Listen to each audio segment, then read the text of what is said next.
Everyone, welcome back to yet another stream. Today we seem to have a repeat of yesterday. It's another death quest, so I'm going to be so very predictable here. Let's have a look and see what first opponent has played in their recent history. Looks like they've gotten a bunch of death in there, but it's back to basics and it's only 14 mana, so there's not a lot that can be played here other than trying to get the most amount of health in while simultaneously trying to do the most amount of damage, because that is typically what ends up winning back to basics games. And well, with the mana set, there's not a lot of either that can really be done, but I will try my very best to field an entire team. Can't bring along any legendary cards either, so that'll slow me down a little bit as well. But I think a combination of Lobstradamus and Ice Pixie might be my best choice. The only thing that's going to suck is if they do play Death Splinter and they go with what's his name? Magic Reflect Man, Ouster Crowling. That would be horrific. It would be absolutely horrific for me. But hey, don't know. We'll find out. It's just going to take a whole bunch of time.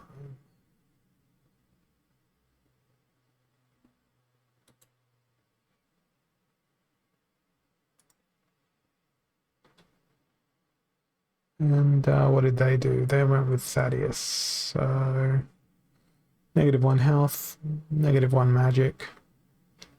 We also went with the -1 magic.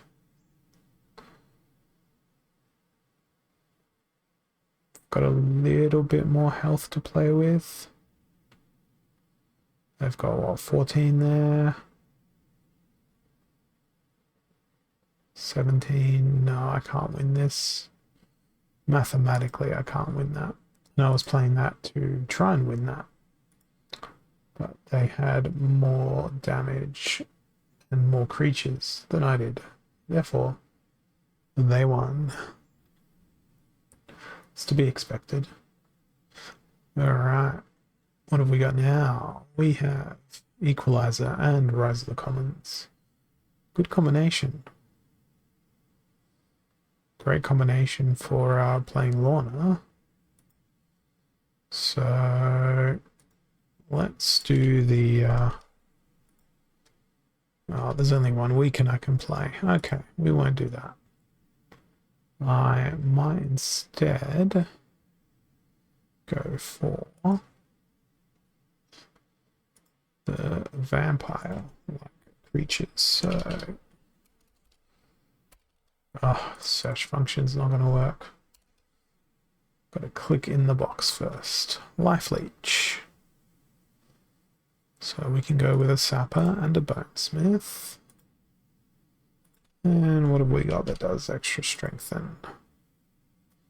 Nothing other than Supply Runner, which is a bit rich for 6 mana. So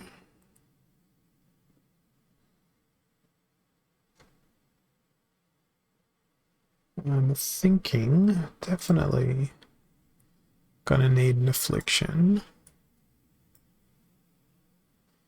In fact, I'm gonna go with 2 Afflictions.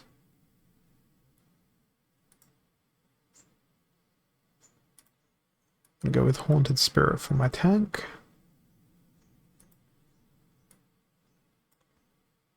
Furious Chicken. And hope they don't bring Snipe or Sneak. Because if they do, I'm gonna perish very quickly. What's it gonna be? It's Milo with a lot of Magic Reflect. That's perfect. And Amplify also. Well, on the bright side, I also have magic reflect.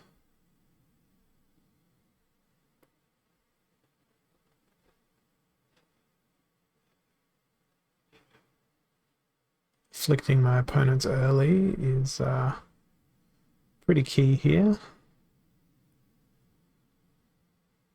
Given the volume of healing they'll have.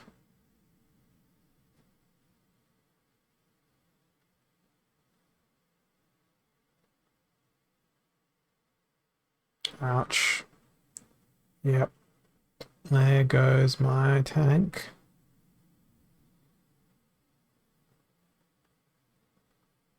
Hey, Bakweni. I got another death quest today. It's not looking too great for me.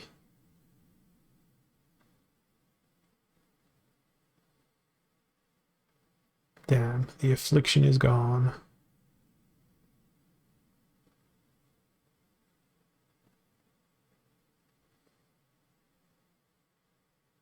Now I have no chance. But I'm gonna watch it to the very end. Who knows? I might get incredibly lucky here with poison hitting constantly. Alright, 20 health versus 6 health. Can you dodge? The answer is no. Of course not. Hey Pat, thanks for jumping on. Haven't seen you in a while. Hope everything is well. Okay, another loss, another game. It's these low mana games that get me in this. We got Earthquake and Broken Arrows, so Thaddeus is really the only choice. If it is an Earthquake, I'm tempted. Oh, it's a bit rich for Dark One, isn't it? Let's see what we can do though, because Death can put out some great teams at low mana. Broken Arrows means Tower Griffin is out though. Okay, flying. Ooh. Tempting. No Cthulhu. Probably investigate if there's any. That's not a very good snare. Yeah, Cthulhu's probably overkill for this.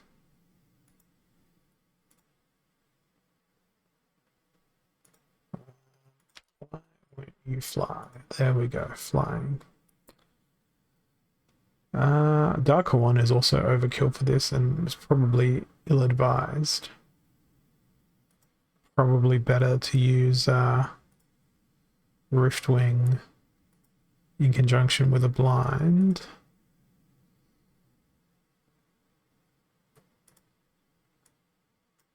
I'm going to use the Corrupted Pegasus. Then what have I got? What have I got? For 2, 1, or 0. Well, anything that dies is going to feed Riftwing. So I think Rust, and then really my only option is the Chicken or the Fiend. And when you ask which came first, I'm going to say it was the Fiend. Let's see how this goes. But yeah, Cthulhu is tempting. Kralis is probably a better choice, or many of the flying assassins of Blue Splinter. Yep, that's exactly what we get. So yeah, no phase on Riftwing, and where does most of the damage come from on the other team? It's magic.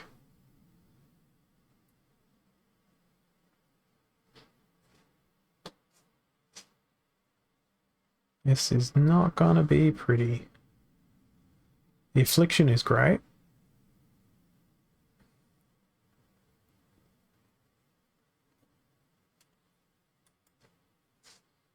Well, if I keep taking damage from... I think I'm gonna be okay.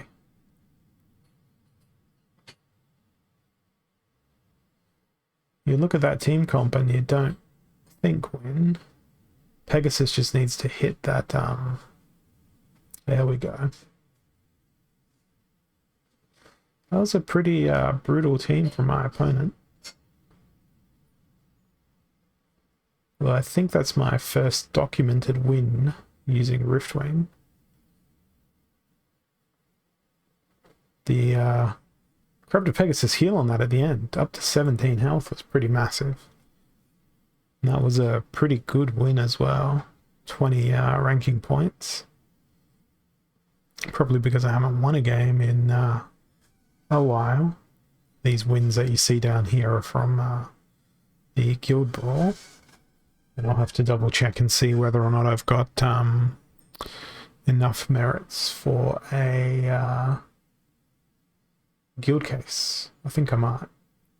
Yeah, I think it's a scenario where there's better choices than Riftwing. For your first position, you spend 1 more mana, you've got the Deceiver. You spend 3 less mana, you've got the Chaos Agent. You spend 1 more mana, I think, or a couple more, then you can get Lord of Darkness, if you're lucky enough to have a Lord of Darkness. If you're unlucky like me and don't, well, then, you know, you play something like Cthulhu in that rule set, which would have done horribly. Would have been nice to have seen it with a little bit of a melee mayhem flavor. I think that battle could have been pretty good. That way I could have thrown in all the deception monsters. Or at the very least, lots of them.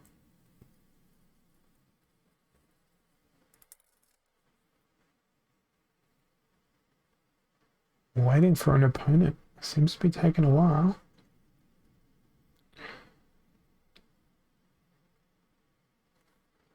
And I'm not sure if as I jump on over to Peaked, I think at some point today, Boba Fett is going to be publishing a video interview that I did with him on all things Splinterlands and a couple of bits and pieces.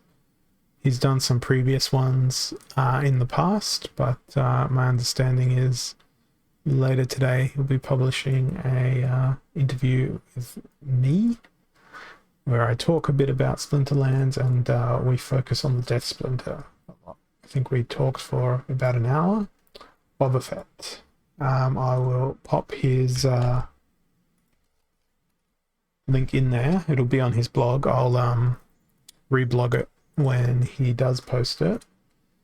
It'll either be up today or tomorrow, but we did a collab, a bit of an interview, and I had a lot of fun. It was a good chat.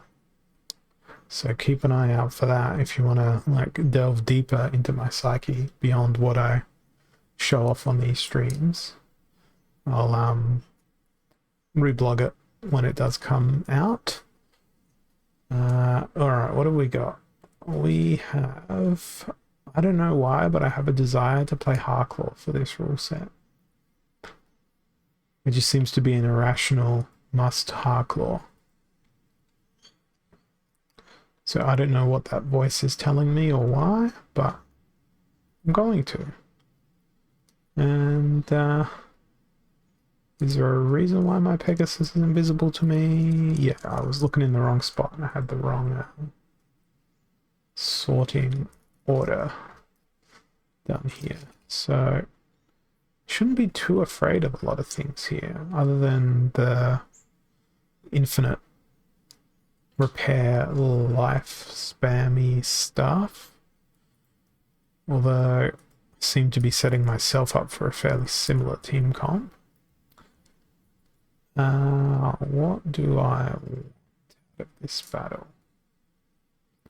Another affliction never goes astray, and I've got 4 mana left and only 4 seconds left.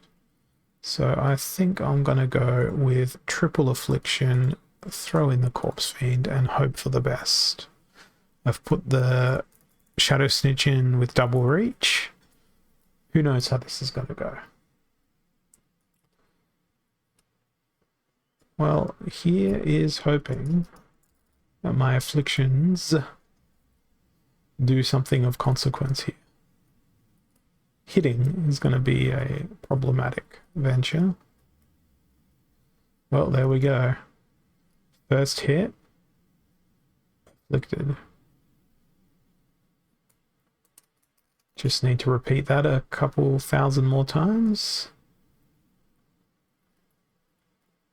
Oh, I hate Amplify. That Magic Reflect got me good. And it got me good again. Now I have 1 affliction left. Luckily it's in that second position. I think I got this. Immunity is OP.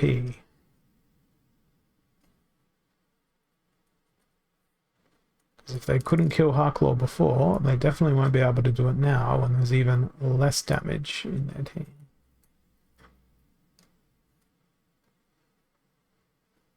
All hail Harklaw.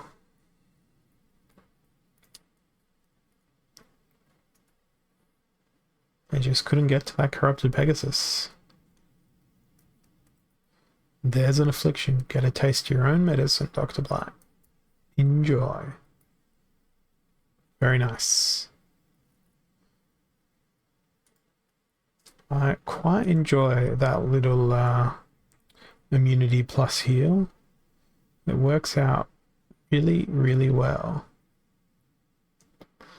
And with the Super Sneak rule set, I think I'm going to do the reverse of it. I'm going to have good old Krallis and a whole bunch of triage to hopefully keep him alive.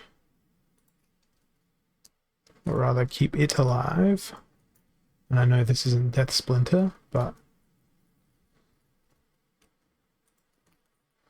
it is Super Sneak, so I could throw in something with Thorns and retaliate, actually. Ooh, yes. Hydra. Hydra with lots of stuff. We've got all the triage. And let's go with the cheapest front line. These are with what? 7. 7 mana since it is Super Sneak. Should probably go for something that's got a fair bit of utility. I think it's going to be Silver Shield Assassin. Just for that double strike. This could be fun. This could be bad. But the triages plus Krallis's immunity is what I'm going for here.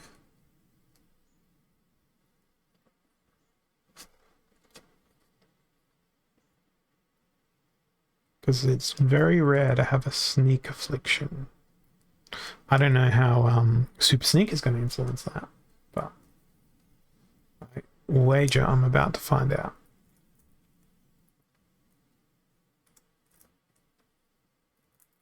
Well, shouldn't be too horrible.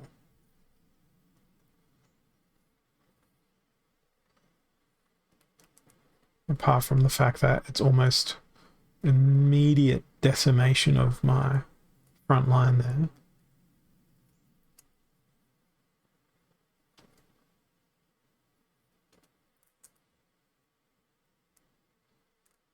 Oh, come on. Yeah, no. It is not looking good at all. Even if I had Amplify, just that good old legendary Vanamore and all the magic in the world. Lord Arianthus, maybe might have had more of a chance. Almo, perhaps, but that speed still would have ended pretty badly. This is up close and personal, so there's little point in playing Contessa, but she's the cheapest. I'm going to throw in a Deceiver this time. Gauledon, you're too pricey. And everything else is going to be either sneak or reach or opportunity. I think that's my damage too far and also all over the place, so let's maybe I can't play whatchamacallit. Damn. Back to the drawing board here. I can play a Warchang, so that's an advantage.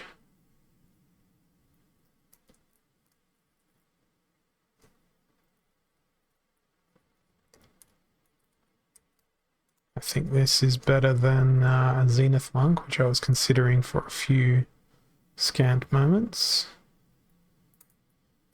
Crypt Beetle looks like very good value. For 3 mana, it's effectively got 8 and 10.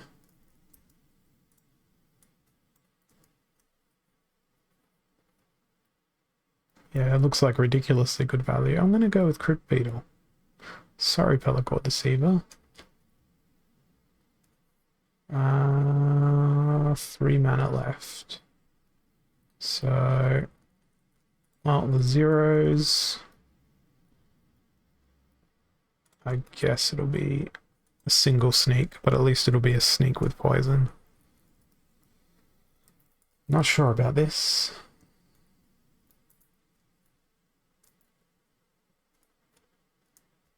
Well, luckily it's not Mylor. Unfortunately, I can't poison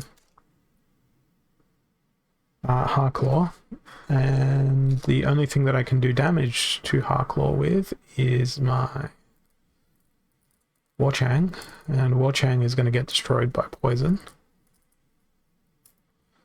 So I think it's going to be all over soon.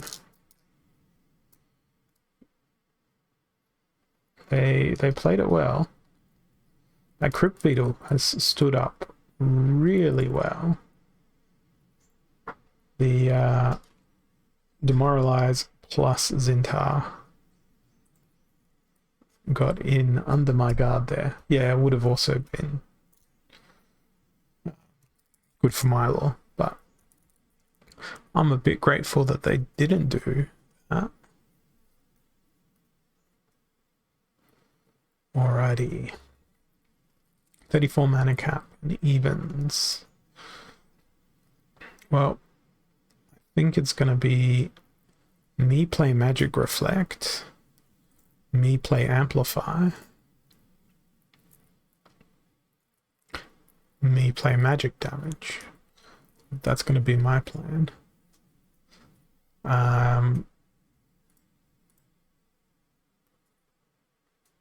And a couple of silences won't go astray either, because I'm anticipating White Splinter here. I'll swap them around. Now, I need Magic Reflect. Who shall my candidate be? I think I'm going to go with Dark Hoan. It's probably pretty rich in terms of rule set to play Dark Hoan here, but I can combine that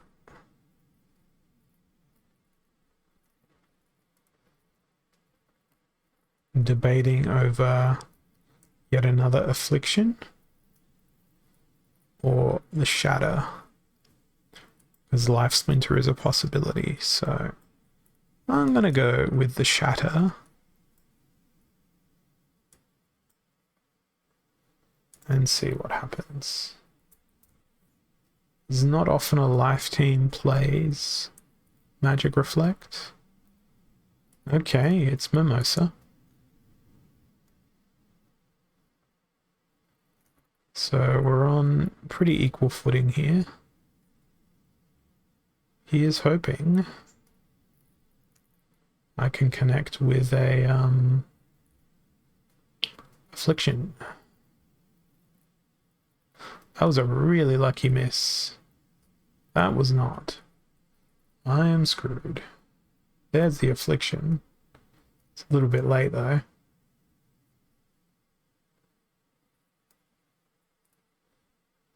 Because everything else is gonna get, well,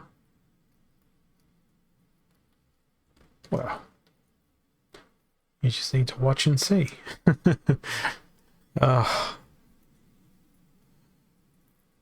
Nightmare. Good old nightmare. At least I was beaten by a guildmate. I'm gonna have a quick look and see if I've got enough, speaking of guilds. No, I don't have enough merits for a Gladius case, so I'll have to put that on hold until the end of the next brawl. Fortunately, there's no way to top up those merits. So that's 3 in a row. 3 in a row of the defeats. And, well, it's fine. Everything's fine, I swear.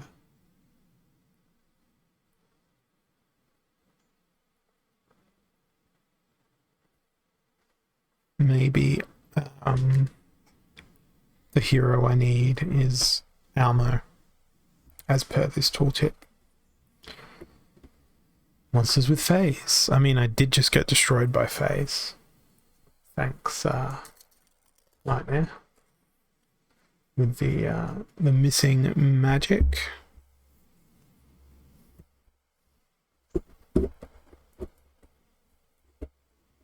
Yeah, opponents aren't coming easy today.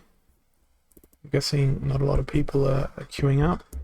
Rewards have dropped for the start of season, and people are just like, okay, I'm not going to play. Meanwhile, I'm sitting here going, I want to play, it's fun. And there we go. Well, that's not a fun rule set, is it? Equalizer, noxious fumes. How's about we do a Harklaw?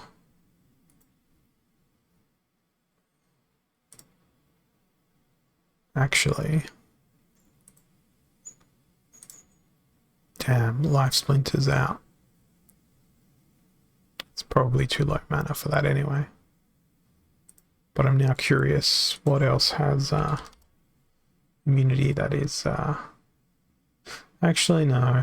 No. I am going to go with immunity, but I'm going to do it on Almo instead. Then...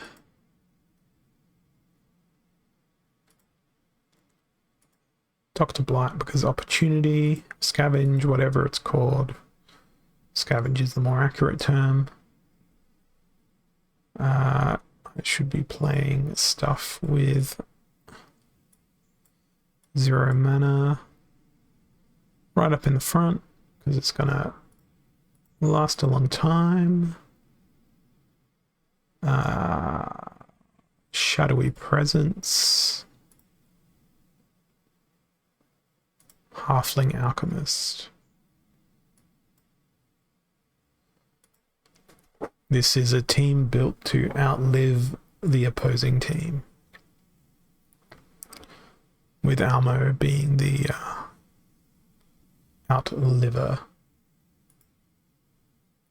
Or so is my plan. We'll see whether or not it works.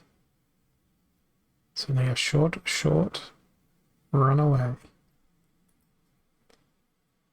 find out in, I don't know, a minute, even though it feels like I clicked my team comp over a minute ago.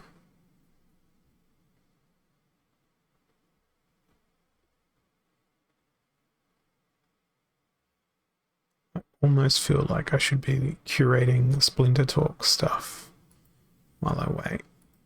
I'm going to Splinterlands community in super tiny small. Am I sorting by recent? I am.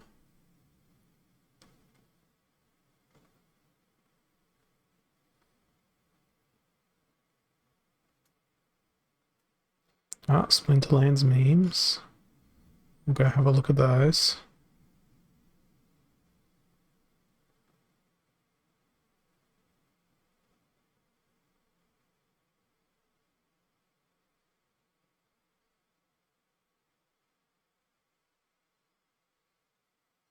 Not a lot of headlines that are grabbing my attention here.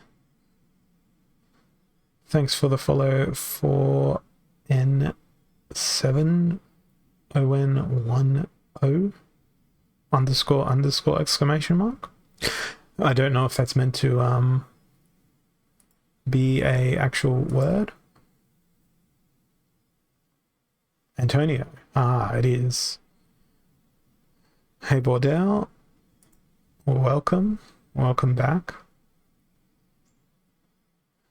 We have reverse speed. So who is gonna be a slow boy? Oh, it's really tempting to play Cthulhu, but Earth Splinter is in, and a llama something would be tempting for an opponent to play. I don't know. I still feel like I should play Cthulhu. Build a team around the impending doom that Cthulhu will bring. I'm gonna do it. I'm gonna do it. I have a Furious Chicken, Shadowy Presence. We'll do a Halfling Alchemist. We'll throw in the Fiend. And we'll just see what happens. This is ill-advised. Don't try this at home. Oh, look at that. It's Kron. Sadly, I don't have Void. Hey, my chicken got a kill. At least there's no cleanse. Last Stand Kron versus Last Stand Cthulhu. It should be incredibly exciting. But there's a twist, you see. Halfling Alchemist couldn't do what he needed to do.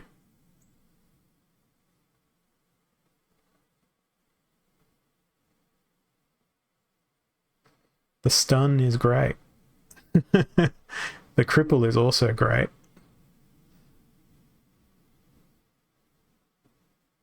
Oh, damn. Yeah, I'd be fine if the stun actually procced. Yeah, I know. RNG 1, me 0. Okay, what have we got now? Little League and Equal Opportunity. Nothing to do but wipe away our tears and move on. Of course I'm going to play Thaddeus. And yes, we're going to play Dr. Blight.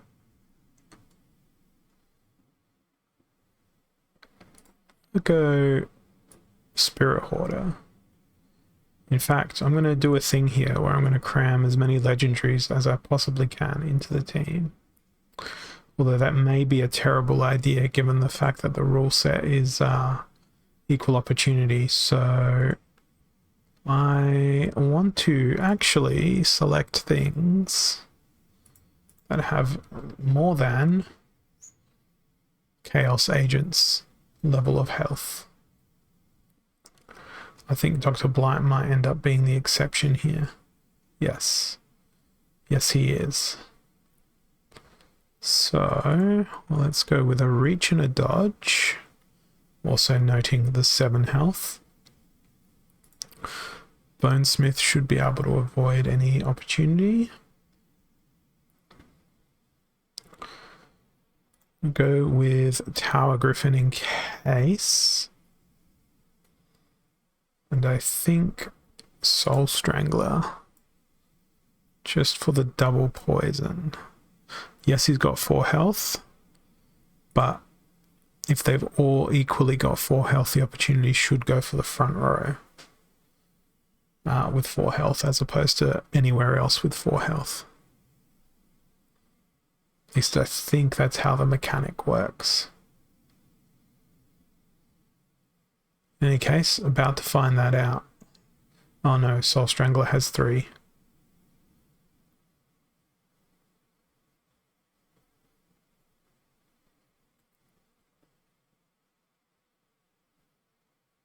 Well, Chaos Agent didn't do anything.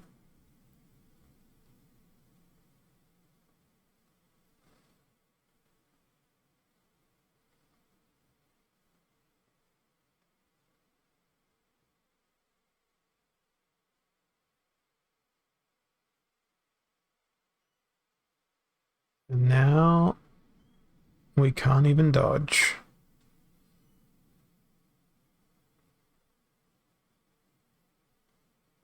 Well, that's good, but up against 2 scavengers, particularly one that will be guaranteed a hit every single turn based on that speed differential, not going to go well.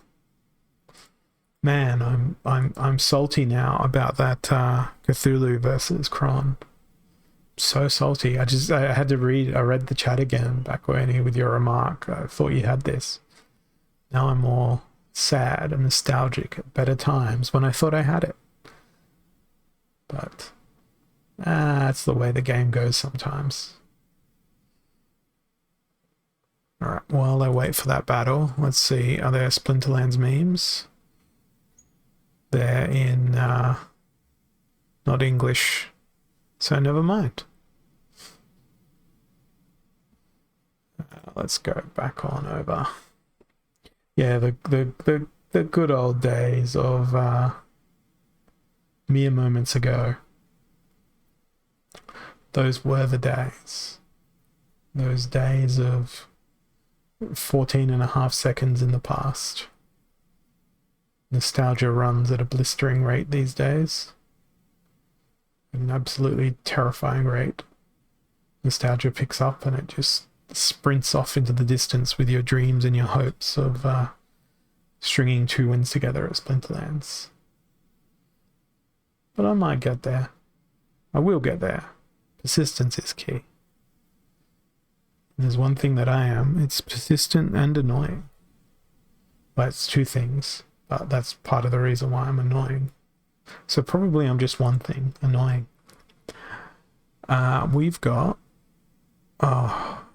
just the exception to being able to play who we'd love to play.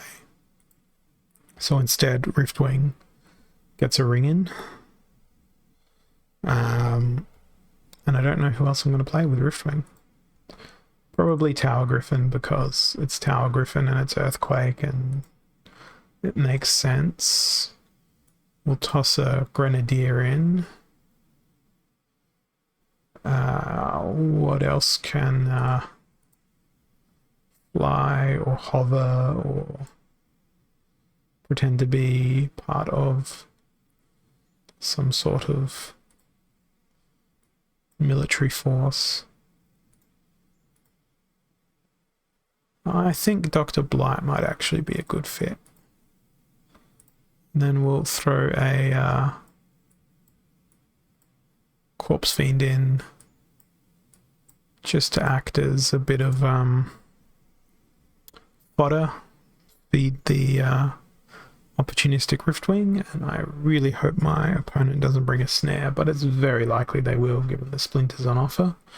Strong snares in Death and in earth and also in fire. Well, it looks like they didn't bring any of the snares. That's good for me. What's not good for me is all that magic damage.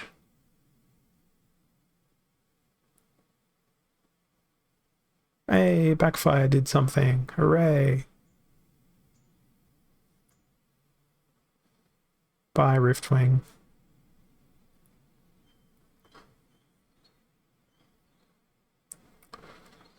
Come on, Grenadier, you can do this.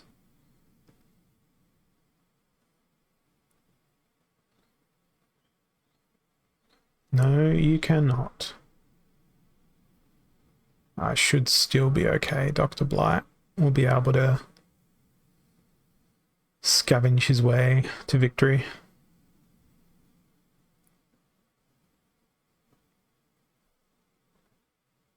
There it is. A literal scavenged victory.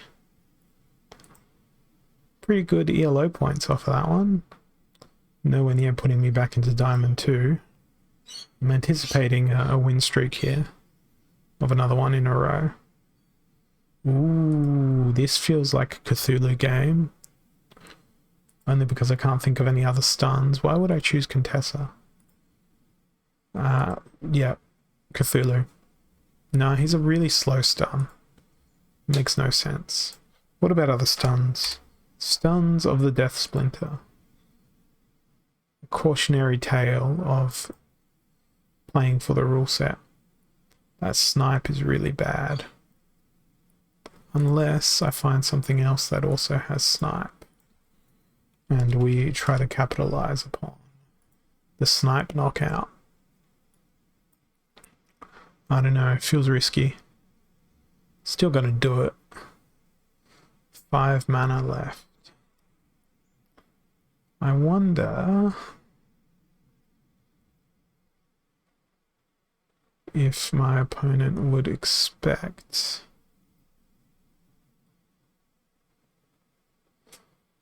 I feel like I need some slow. Is there any slow I can afford? Well, yes, but they're not very useful. Best case scenario, my opponent plays Shield Bearer, but that's not likely. So I think I might go with Dr. Blight again. And then Eggs Meat Basket.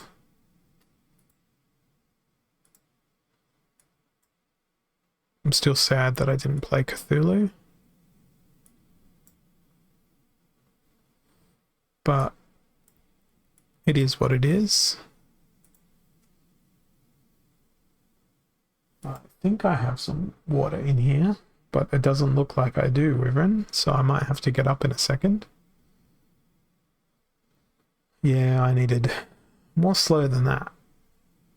Ironically,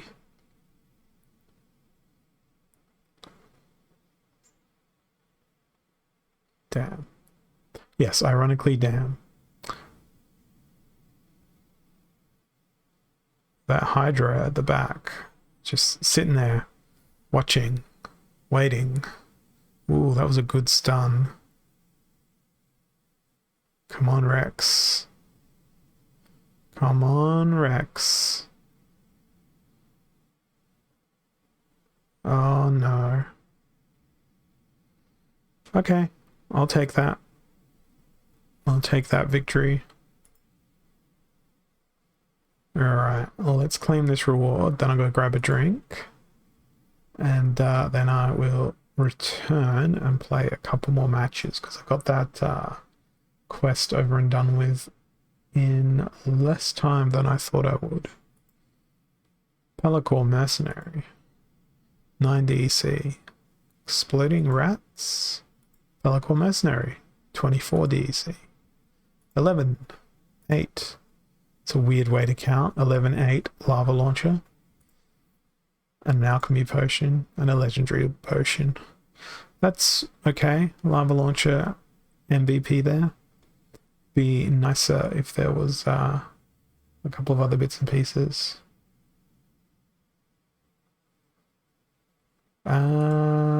Wyvern is having some trouble with the chat. Thank you for letting me know, Bakwani. I just saw that their DM there now. Give me just a moment. I will jump into my moderation thingy-madoo. I had that in place.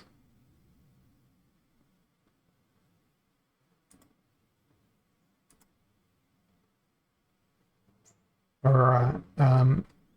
I've changed those settings now. I had that in place when there was just people spamming the giveaway when they weren't even in the stream. So sorry for missing your message there, Wyvern, your DM. Do you want to give that a go in the chat now? You may find that it works a little bit better. I'm just going to quickly go grab a drink. I'll be back in a second, so let me know in the chat if that fixed up the problem for you. Be back in a jiffy.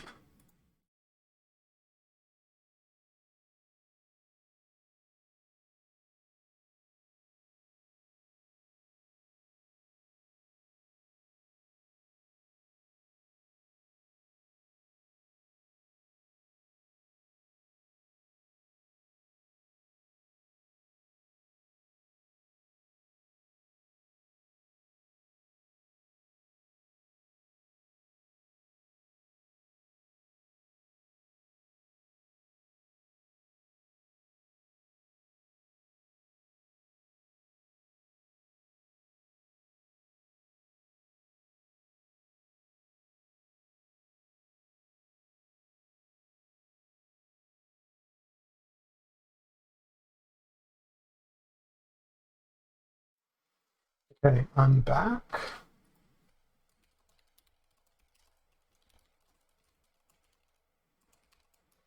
Okay, cool. Awesome. You're in. Beautiful. Thank you, Wyvern, for bringing up that issue. I had that on ages ago because of when I was running the giveaways daily. I had people that weren't actually watching my stream just spamming the giveaway command, so I put the verification stuff on to prevent that, so that people who actually engaged with the stream would get the giveaways. And thank you for the reminder to go grab a drink. Definitely needed it.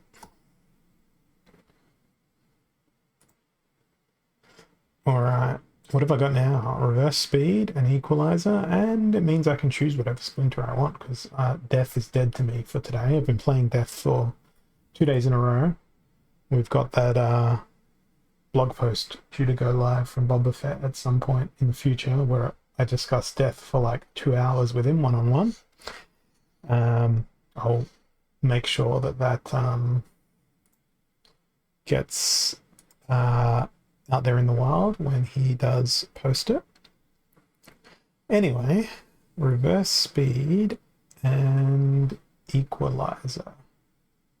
What am I gonna do?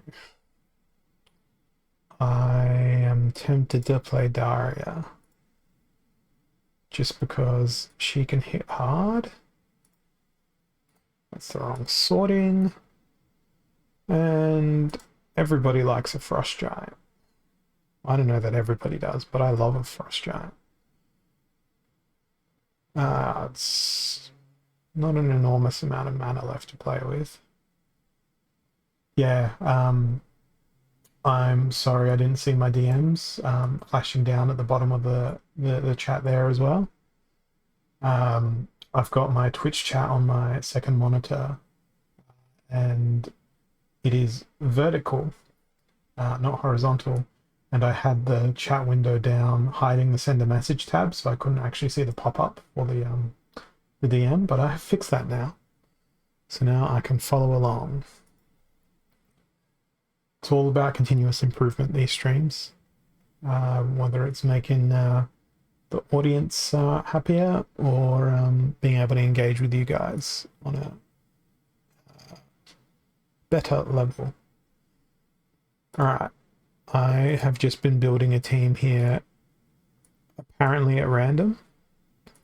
I'm not really sure why I've built my team in the way that I have, but I have, and I'm going to press submit before I run out of time. Well, Frost Giant, I think it's one of my few alpha cards that I've got. And reverse speed, it's got a stun, it's got a trample. Yeah, it has a slow, but it's such an underutilized yet super versatile card.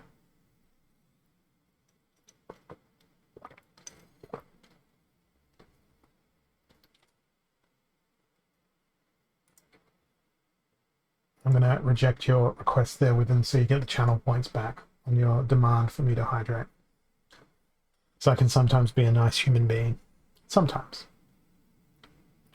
Don't ask Bordell. Bordell's recollection of me being a nice human being is probably releasing the restraints. And that's probably it. Holy crap, 10 armor. That is enormous.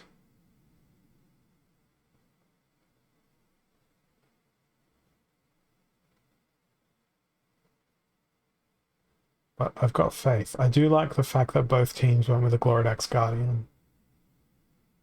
It's a great card. Oh no, I got stunned.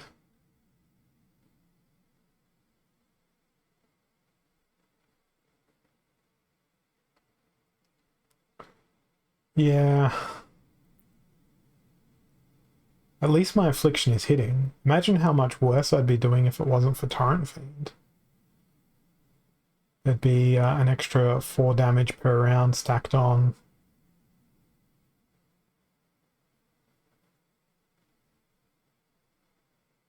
I'm going to be okay here, primarily because of shield, cutting that damage in half. But I'm sad that the Frost Giant couldn't get a little trample on.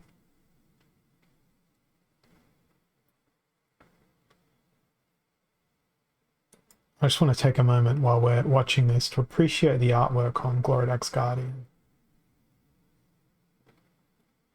If Frost Giant is from Marvel movies, I don't entirely follow because I haven't watched any, well, many Marvel movies.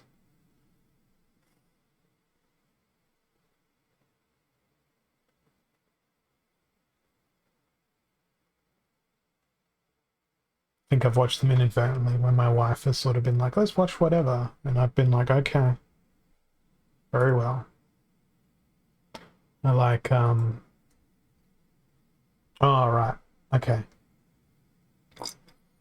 I understand now.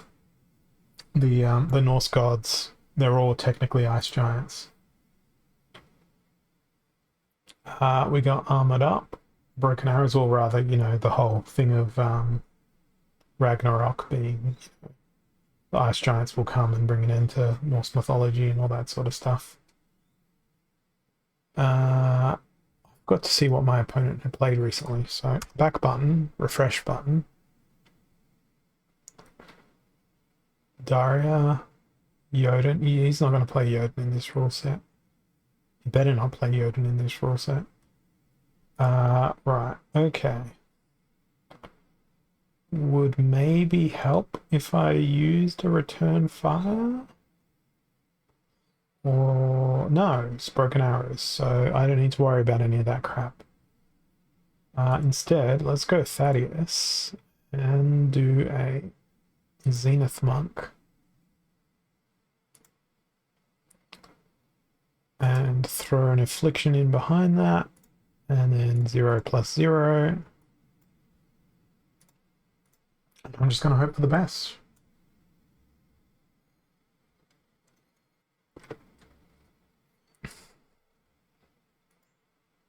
I hate Metal Guardian. I hate Dr. Black.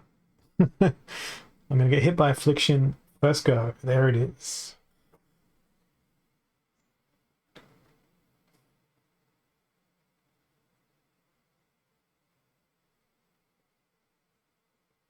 Yeah, I'm a big fan is the wrong word when you talk about mythology, but I thoroughly enjoy the the narratives in Norse mythology. It also serves to inspire a lot of the music that I enjoy as well. There's a excellent, excellent album by a band called Therion, and for all I know, it could be completely historically inaccurate. But they did a concept album called Secret of the Runes, and each track on the album is based on one of the realms of Norse mythology. So you've got Asgard, Midgard. I can't pronounce any of the others, but you get my idea. And it's mostly an instrumental album, but it is a phenomenal piece of music.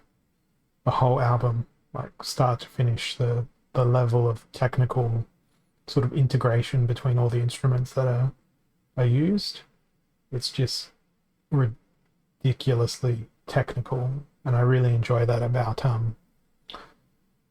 music. If it's got substance and is complex in its arrangements, and it uses instruments together that you wouldn't expect to be used together, and it helps them complement each other.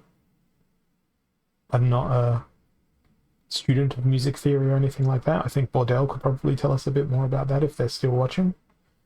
But yeah, the way it harmonizes so many different instruments and like musical styles in that one album is just amazing. The fact that the rest of it is based on Norse mythology is just a bonus on top. But anyway, that's enough about me ranting about that. It's Earthquake and it's Blast, so it's going to be Mimosa. And I am going to put that flying filter on. And guess what? Cthulhu's coming along. As is Dark Horn, Corrupted Pegasus, and more friends. We need triage. Are there any other triages we can throw in here? Yes, there is a double triage. This will be great.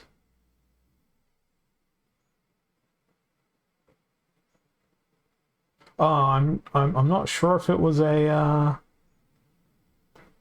commercial success, but it's a technical marvel.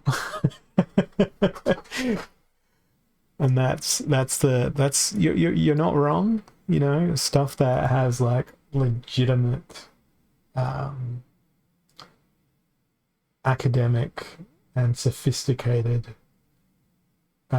qualities to it tends to not be a commercial success, while I guess that tales like Twilight tend to propagate instead of the other myriad forms of probably finer literature that is out there, if you want to use the word literature to describe Twilight, but it is words on a page, so technically it is. Going back to Wyvern's message here. Religions, mythology is easy to enjoy reading. Started a fan. Wandered back when you left Christianity. So much more at peace. Yeah, I'm not religious at all. I was brought up in a pretty adamant, quite religious sort of environment as a kid, and it depends on the day what I'll tell people my religion is. If I feel like the person is intellectual enough to have a discussion with about the whole topic, I'll say that I'm an atheist. And if I feel like the person is not intelligent enough, I'll just be like, I'm agnostic, I don't care. I'll sit on the fence. But I tend towards atheism in my worldview.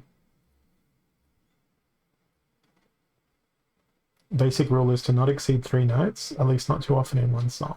You are a hit maker now. Don't forget the auto-tune. You've got to have the auto-tune with the lyrics written by a committee as opposed to the lyrics being written by the solo tortured songwriter. And the lyrics have to contain words of not more than 3 syllables, also, just like 3 notes. Yeah, popular music is a funny thing. Equalizer and close range. This one, I think, is going to go to Pyre, because we can use, if I saw in reverse speed order, the most terrifying of the creatures, the exploding rats. And that's really as far as my thinking went in terms of this team composition. Maybe I try to explode them from both sides. So put a Pyromaniac on the back for sneak. I will use Spark Pixies as a dodge tank. And what else? This may be something to make people run faster, and conversely make my opponent run slower. I'll throw Chaos Agent on the back. Try and protect Pyromaniac. Let's see how this goes.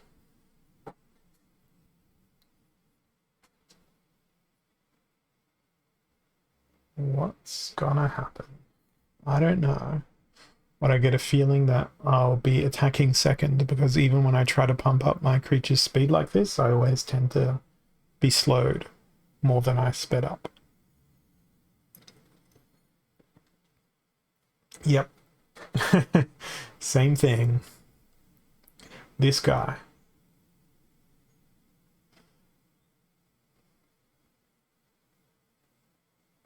At least it was stuns from both sides there.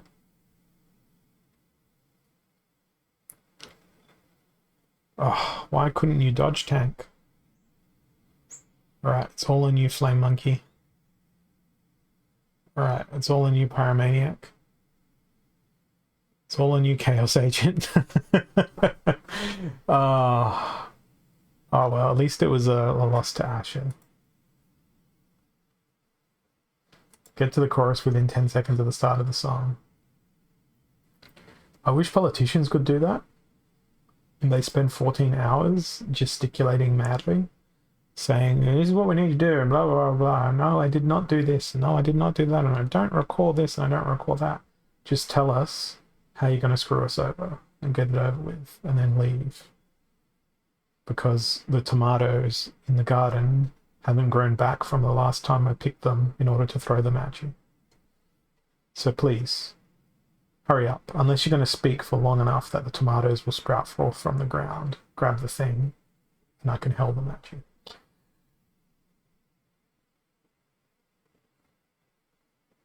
Yeah, definitely agree. And that's something that people tend to be afraid of in contemporary society, is having their views challenged. Everyone who has their views challenged considers it a personal attack, instead of saying, okay, you've got a different point of view. Why do you have a different point of view? Tell me your reasons why you hold this point of view, and I'll tell you my reasons why I hold this potentially opposing point of view. Then you can see your side of the story, the other person's side of the story. It's a balanced and reasonable, considered discourse, a debate. No, you see what then happens, Wardell, is that they say we should have outlawed tomatoes, or tomatoes, depending on what part of the world you're from, being grown in the homes of people, because they can be used as missiles in the time of protest. Be particularly amazing if that politician was allergic, like horrifically allergic to tomatoes. Not that I'm saying it'd be amusing to watch someone have an anaphylactic reaction to fruit, but you know, given the right set of circumstances, I feel like an angry mob would deem those sorts of events to be appropriate given what the circumstances could be. And I'm not one that's going to sit down and describe what those circumstances may be, but I think I'd be amused should it be poetically justified for something like that to happen. I'm feeling pretty articulate today. It's Friday, so I don't have the spectre of needing to go to work tomorrow looming over me, so everything that I held back during my working week is coming out now. Because, there's certain things that you shouldn't say in a work environment, and I think of them many times.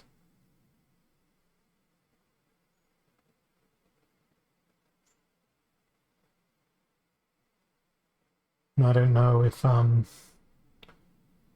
many of you are familiar with League of Legends, but right now I feel like corporate Mundo. It's the end of the week, and even though I don't wear a suit because I work from home, in fact, I worked wearing exactly what I'm wearing now, which is a band t-shirt. But damn, I got afflicted at long last. I think I should still be able to win this. Because cleanse. Yeah, I'm rambling. And yes, that's exactly the point of considered discourse within, is that neither person should need to or even want to change their views. It's just that you come to an understanding of one another's views, and you can either compromise or agree to disagree. That's a string of words I haven't heard in sequence for a long time. And just because person A strongly believes that I'm going to win this next game, and person B strongly disagrees that I'm going to win this game. I don't know if I just said the same thing twice, but I'm not going to rewind my brain to find out. Only one of them will be deemed to be correct or incorrect, and that will be by what unfolds next. So what's going to unfold here is the rule set is no sneak and odd ones out. And I'm going to go with Yodin, which may seem stupid. But the reason I want to do that is because I want to spam opportunity, and I also want to spam snipe, so that I can do a whole bunch of damage everywhere in the team, instead of just focusing it in one spot, which is typically a bad thing to do in Splinterlands. You want to focus your damage to bring down a single creature, which then moves your focus to the next thing. And there is no snipe, so what the hell am I doing playing Yodin? Dubby dub dub dub. Instead, I'm going to go with, is dragon available? Dragon's not available, therefore it's going to be speed and opportunity focus. I thought there was more opportunity that had odd numbers in that Splinter. I was clearly wrong. Okay then. Let's do the magic minigame. There's not a lot of magic I can play here. Wow, Narissa has a lot of health. For 9 mana, she has a ridiculous amount of health. Let's do the magical minigame. And Lord Arianthus, you are the perfect tank.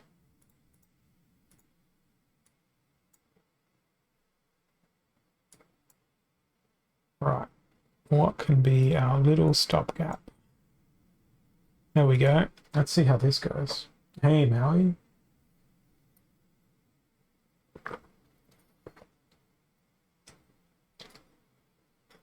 Uh, 480 or 500, was that in reference to something I said, or?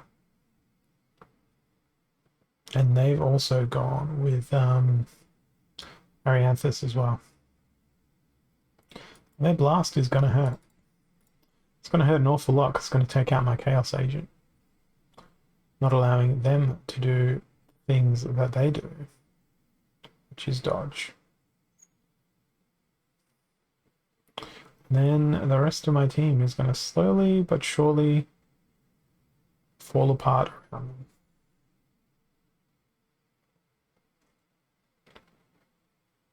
I didn't even bring a healer. Oh, skip. Next battle.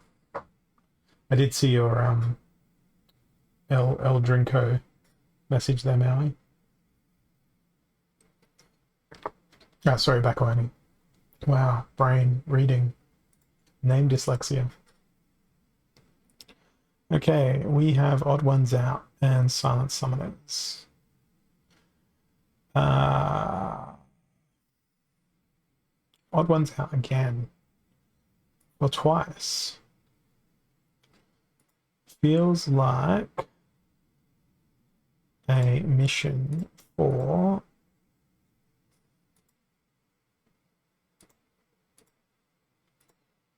crazy Malay lunatics.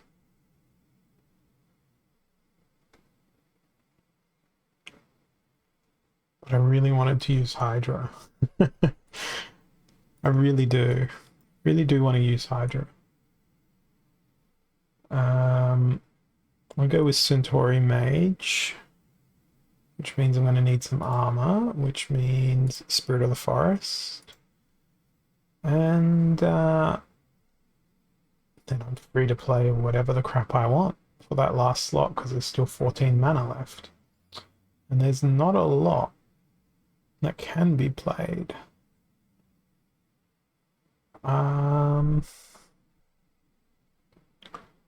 Is it wrong to go with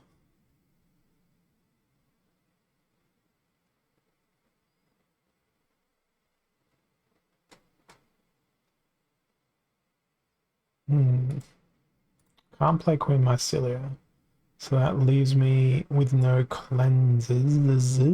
I'm just going to go with Sandworm. And I've put Sandworm in the wrong spot. I should have put him in front of Centauri Mage, possibly in front of Screeching Vulture. Because now an enemy sneak will be able to get to him.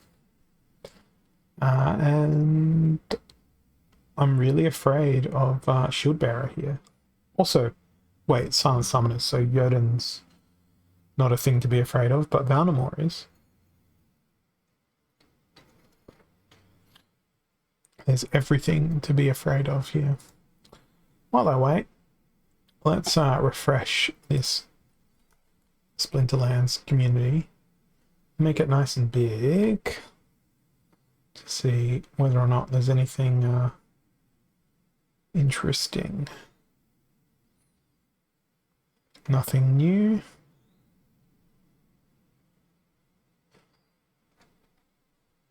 From the last little moments that I looked at it, and there was nothing that really jumped out at me. Okay, it's not a shield bearer, so good luck to my Sandworm. Please live. Oh, double snipe, double sneak rather. I almost said double Sandworm. That'd be a frightening vision. Okay, Hydra is not going to be able to hit.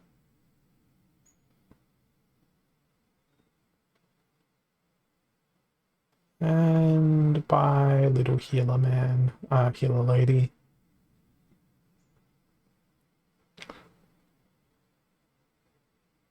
Okay, I need the vulture to dodge everything, but it won't because it'll get snared. And it's a shame there's no last stand here. Poor little Hydra. Did everything it could.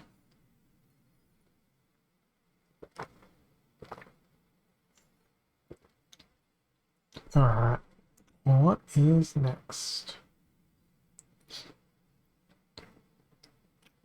I did click the battle button, didn't I? Let me hit F5 again.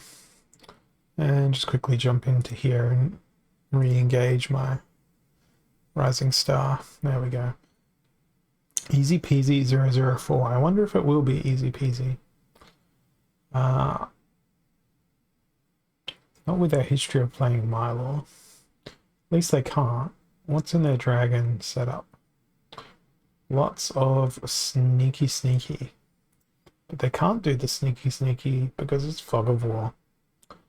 So next thing I'd do if I was playing dragon would probably play Selenia. So let's go with Selenia ourselves, but try to counter it with... Where is he? Serpentaveld. Dodge, return fire, probably a bit expensive given the rule set. But we will throw in Naga Assassin, Grenadier,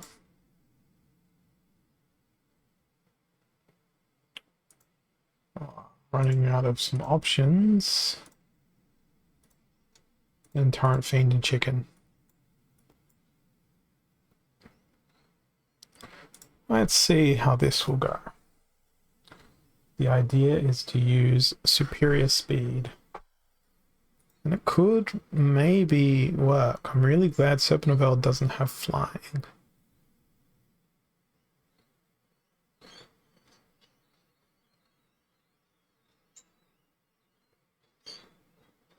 I'm really sad I didn't bring a heal though. A backfire.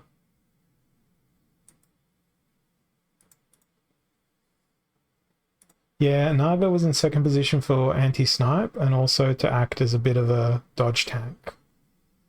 And it seems to be functioning almost as intended.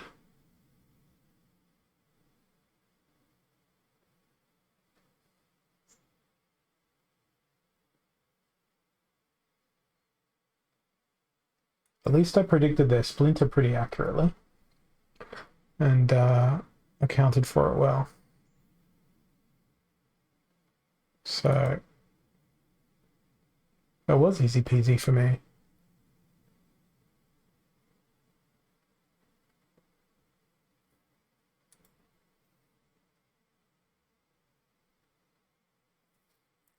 Sounds like you've been in the wars then, Riven.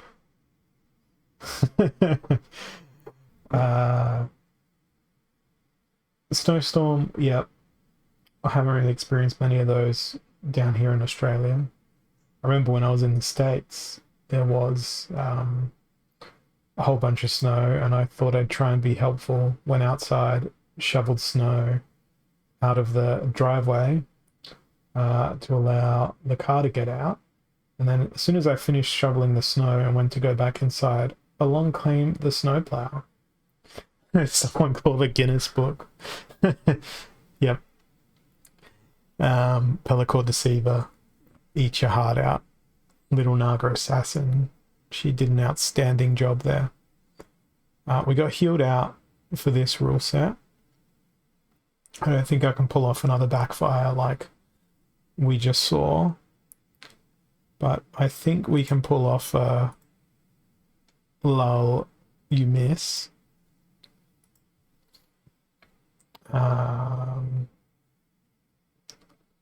So that's why I've gone with Almo. Assuming my opponent's going to use Jotun. That's my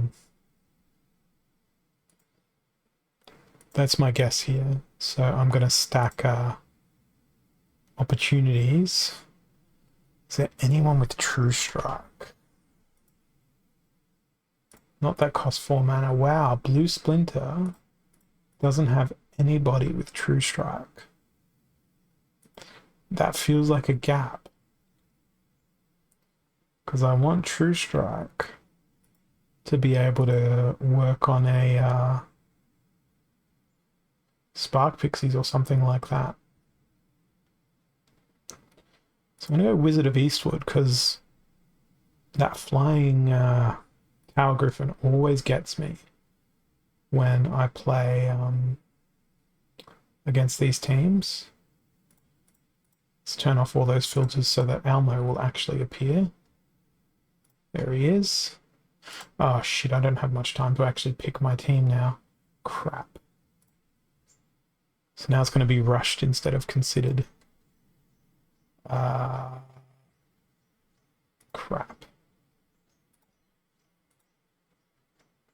I'm out of time.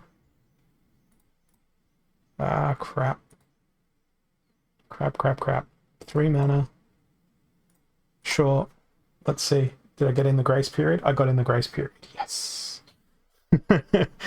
And I still forgot to bring anyone with True Strike, which was the whole idea between switching splinters there.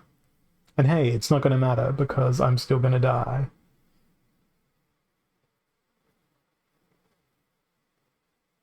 Before I even managed to get an attack off. Oh, good job. Good job doing your dodge thing. Oh man, this could not go on any worse. Oh god. Oh dear god. I messed myself up by giving myself too much choice there. Even if I did what I wanted to do, which was to throw in a couple of True Strike creatures there, wouldn't have got it. So someone should call the Guinness people there for another entry under the lines of how many times Hollow screws himself over by thinking he's smarter than himself. All right, what have we got here? We have unprotected. So we are going to do something very unorthodox. The thing that I always like doing when it's an unprotected rule set, which is spam blast. Ooh, actually, spamming Stitch Leech might actually be a good idea as well. We can throw these two in as little stop gaps, and that's quite a team I've got. Unfortunately, they've got Dr. Blight.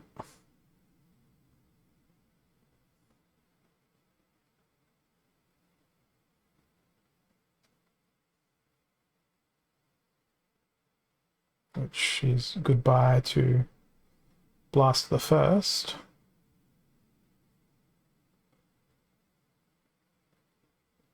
I don't know. Divine Shield looks like it's gonna do what it intended to do up until that point.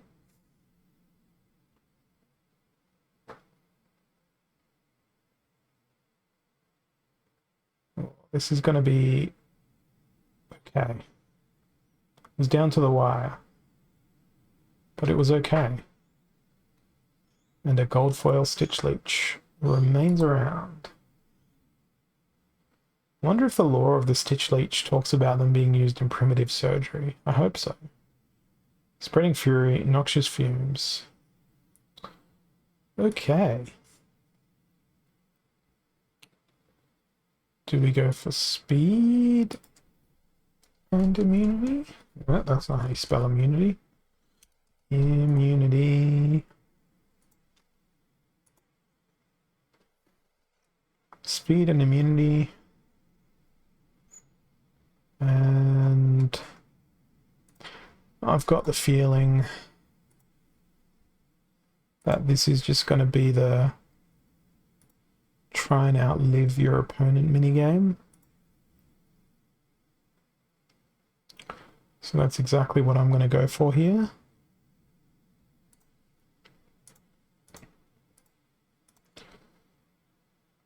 And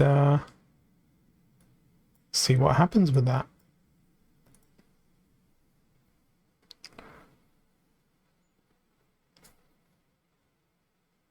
Gotta get the stun in on my opponent, then hope I can just outlive them. That would be the best.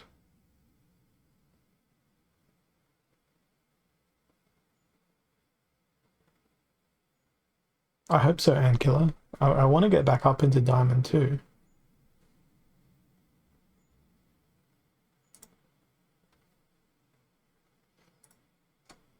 see.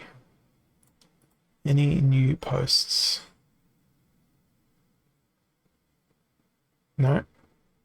No new posts. Nothing new to curate.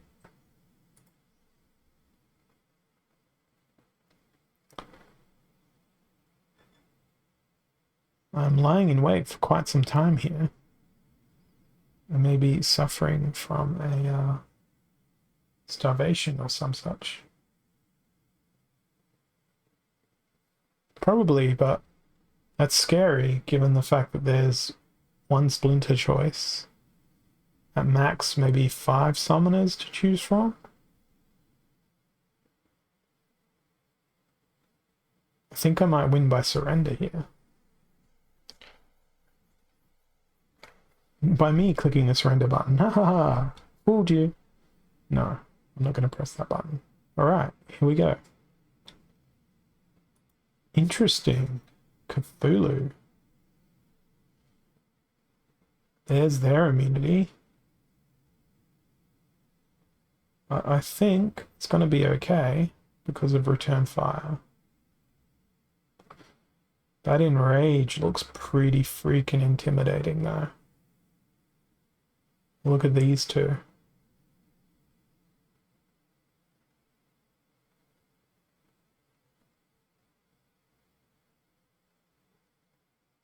I was really sad that that missed because I'm like, oh, where was my return fire?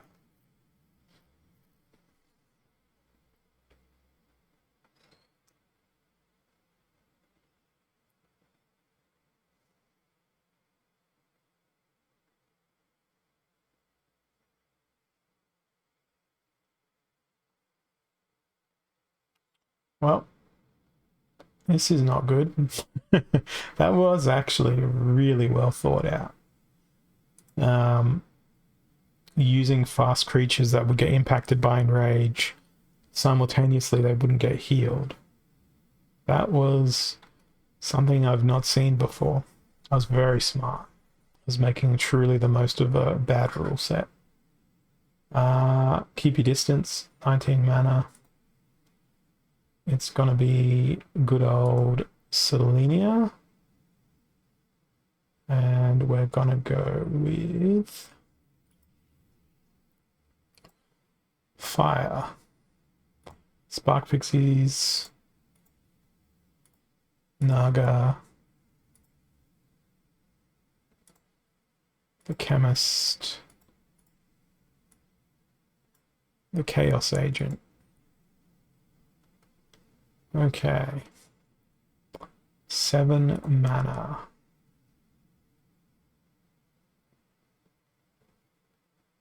It's gonna be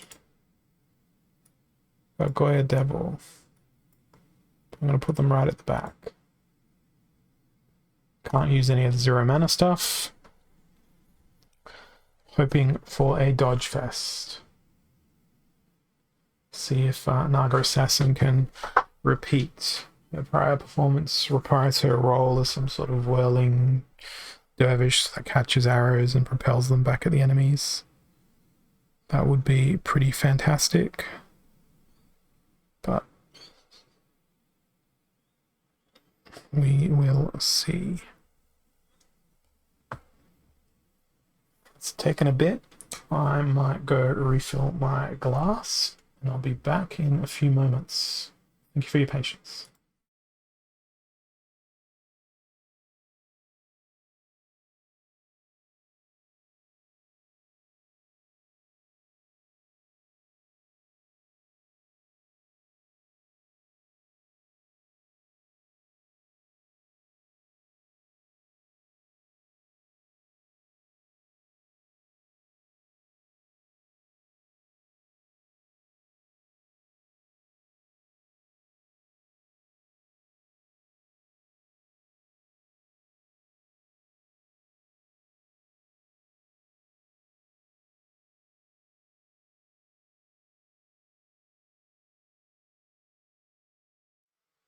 Okay, so I went and refilled my drink, and I'm still waiting for my opponent to pick the tea. It'd be really funny if it was like Llama Mage plus a 5-mana creature. I'm trying to think what 5-mana creature. The only thing I can think of is Pelacor Deceiver. But no, my opponent surrendered. So clearly I win. Yeah, it's only a small house. The kitchen is like 8 steps that way through that door behind me. I knew exactly what I wanted. I've got pre-mixed cordial in the fridge, so straight out of that jug into my glass.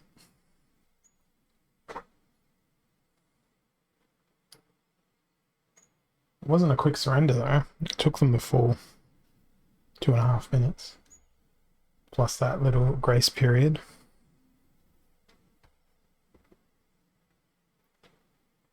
It's Friday night here, and it's really freaking quiet outside, which is nice. Normally I can hear a little bit of traffic from this room. The birds are gone crazy like they normally do. But the cat is asleep on the couch behind me, so she isn't tormenting them, so they're nice and quiet.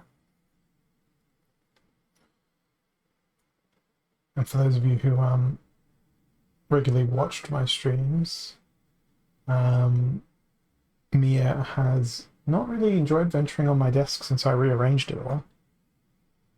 Alright, we have 48 mana. Blast. Fire is in. I think I'm going to go with Obsidian.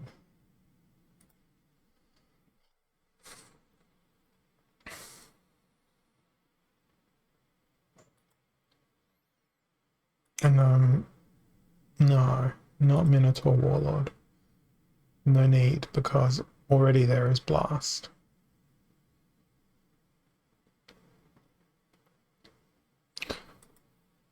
I'm going to go with Legionnaire. Centauri Mage. I think Kron is a bit of a obvious pick at this point. Throw in a little bit of that lovely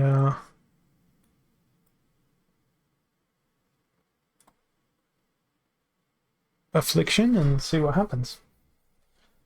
Well, probably begs for Dragon Jumper.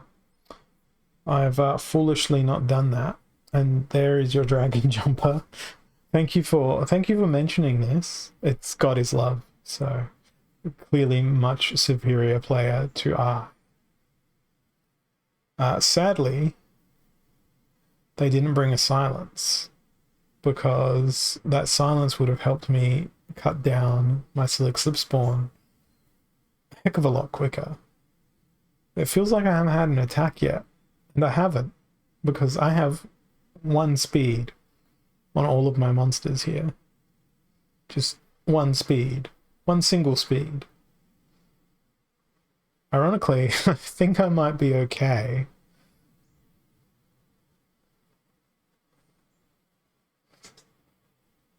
Through some sort of freakish luck.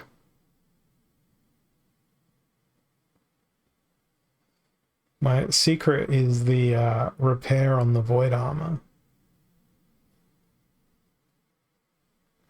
which is now expired as a secret. At least he can't dodge that.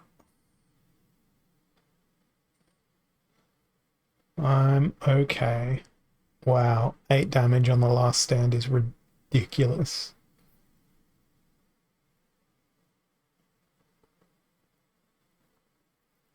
I looked at it and initially thought, no, I'm done. I am entirely going to be destroyed, defeated, demoralized. But it didn't go super badly for me. It ended in victory, which I welcome. But was that victory deserved? We've been lied to. Yeah. And you were that liar. I wonder how Pellicor Deceiver would have done in that battle. I feel like he would have done very poorly. Like to... Yeah, I thought so too, but apparently one speed wins. Yeah, I wonder if they were streaming. And it'd be interesting to see what their commentary was of that battle, if indeed they were streaming while they were playing. Let's go have a look. Let's go back to Twitch and see who else is streaming ye old Splinterlands. Nah, it's just Nardian. Okay, Target Practice and Malay Mayhem. And we're up against Lancet CYYYYY again. What do they do when they play Dragon? Well, they're not going to play that, but they might play Selenia. This begs, again, for Mylor. Which is the reason why I'm going to go with passive. A little old passive front line. And that passive front line, it's actually quite difficult to choose between. I'm going to go with Dragon Spirit. I've had enough of, what's his name? Now, let's have a look at, we're going to get sniped. We may as well give Naga Assassin an opportunity to try and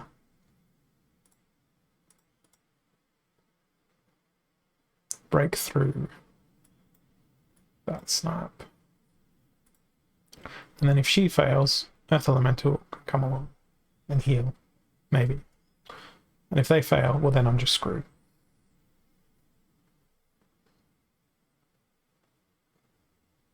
Well, they did go with Mylor, so bring on the passive defense. However, they also went with primarily magic damage as their form of damage, and I cannot believe that hit.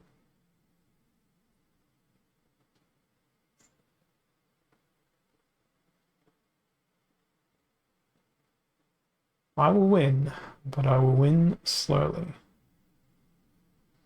Come on, chicken. Come at me. You can do this. You can do this, Furious Chicken. Trust in you. Nope. They could not. Victory is mine. That's 3 victories that are mine, actually. Alright, Malay Mayhem. 25 mana. Alright. This one calls for a dragon who jumps, but also a... Where is he? There he is.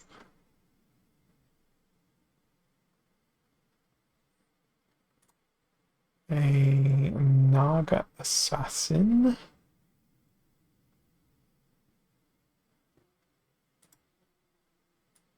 I'll go with Deep Lurker. What else?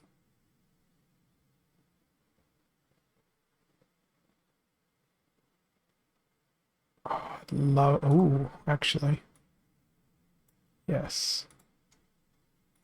Yes, yes, yes.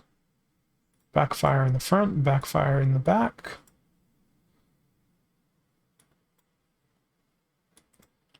Some nice, juicy Naga Warrior as a surprise.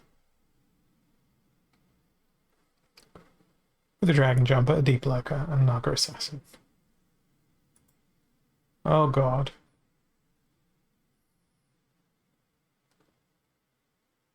Rust would have been useful. Good job dodging.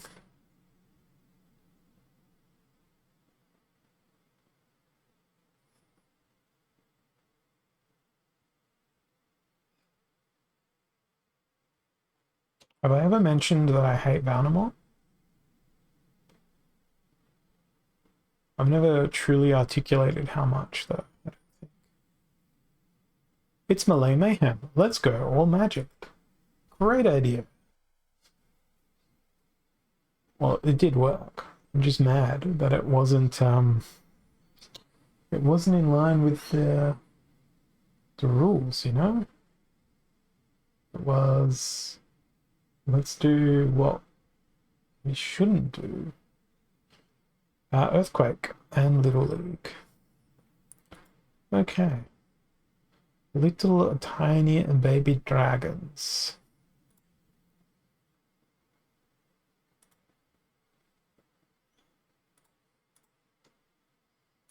The tiniest, babiest dragons.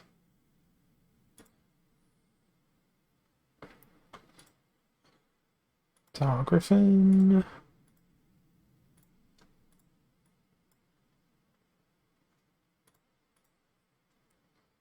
And a Grenadier.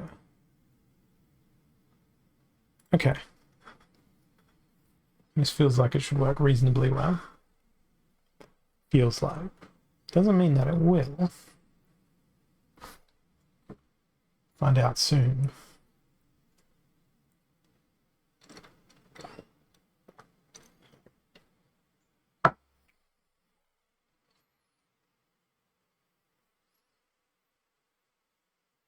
It's the worst part of the game. Waiting. Not the most patient man. Have to constantly be doing things. Death by Pellicor Deceiver. This is getting an upvote before I even go and read the post. Let's read the story. Look at that. Look at that face. Isn't that the best face? It's not actually a sword. The rest of the weapon is going to be one of those little cat toys on the end. Just a feather and a ball. A couple of strings and ribbons and shit.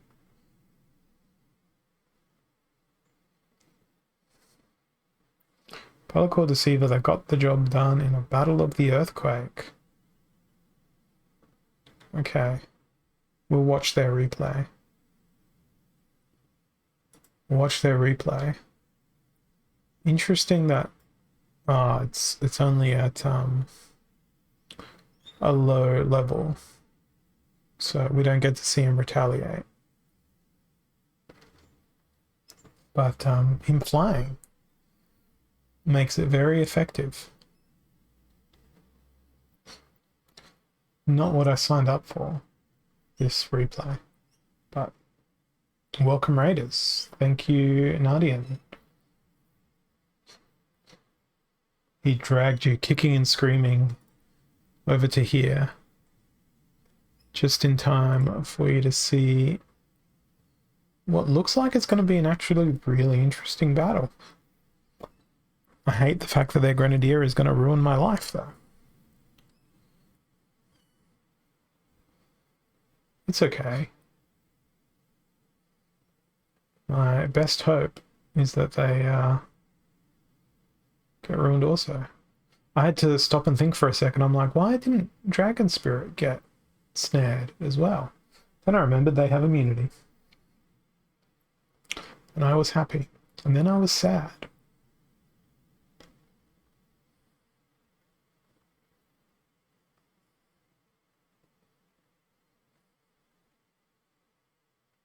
But I think I'm all good here. Oh, maybe not. Oh, yes, I am. Battle of the Snare. That sounds like a Battle of the Bands, but it's just a drummer with a single snare drum. I do the little badum tush joke, but as far as I'm aware, that's tom-tom snare, the cymbal, so there's no snare involved. That's about the worst joke you'll hear from me today. Alright. Noxious fumes. Heavy hitters. Stuns. Immunities. But stuns and also immunities. I'm thinking...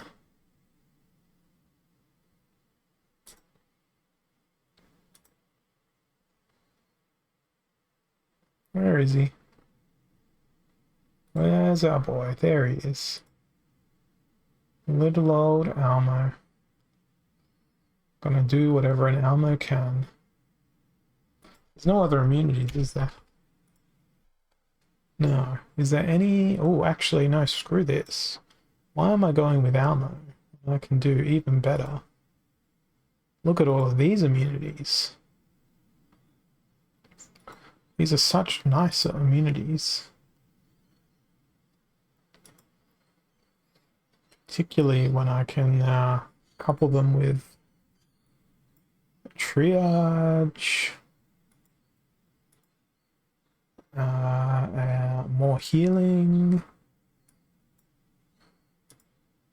Is there any other triage I can bring along? Not that fits. Oh, yes, there is one that fits in. Perfect. Beautiful. Right. What is gonna absorb some second position punishment?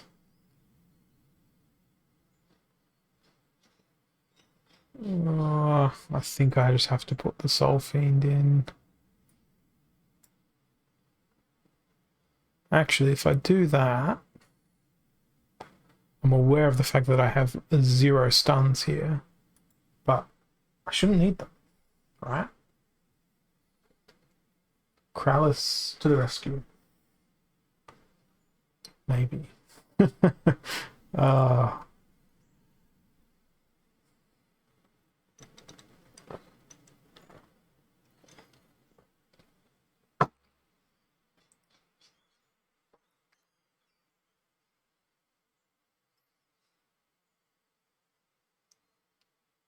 Krallis indeed to the rescue.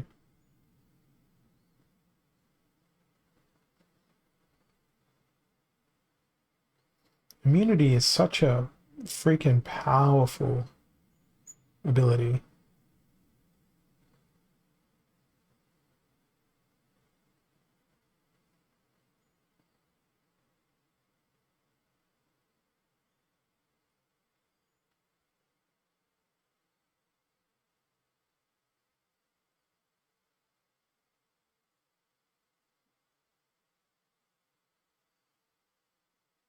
Poison doesn't seem to be killing them quickly enough.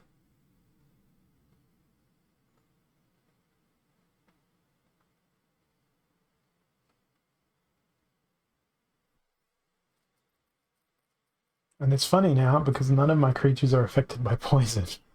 That resurrect. Oh no, I lost Krallis. How tragic.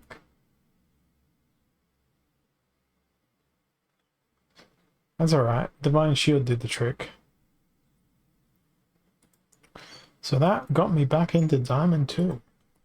Watch me descend again back into Diamond 3 with the next match. Odd ones out. Pretty low mana. 713. That means Llama and Flesh God. Ah, no, it doesn't. Damn it. Okay, what about 5s? There's nothing good in 5 mana. Damn it. 7 and 6 would have been perfect. Alright. 13 mana. Cthulhu costs 11, doesn't he? Mana. Yeah, he costs 11. So I can't play Cthulhu. Fire's out. So what's going to be the next best? Maybe Obsidian. Because we can play you and you.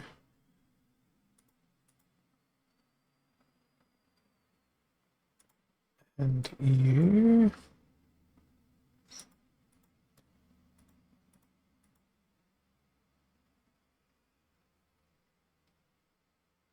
And you and you. Sure. And we've played every 0 mana creature we possibly can. Yes. Yes, indeed. Alright. Let's see how this goes. It's going to be Battle of the Camouflage. Thank you, Mosho. It was already Diamond. It's Diamond 2 now. Instead of Diamond 3. Not that there's much of a difference. Other than the fact that I probably lose more in the higher Diamond. We'll see though. We will see.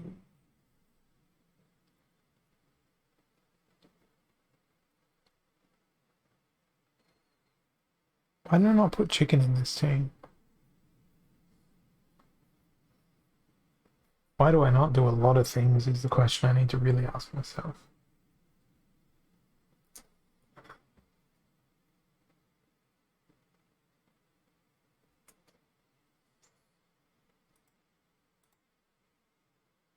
Close that tab. Let's indoctrinate this person into the ways of Bellicor Deceiver.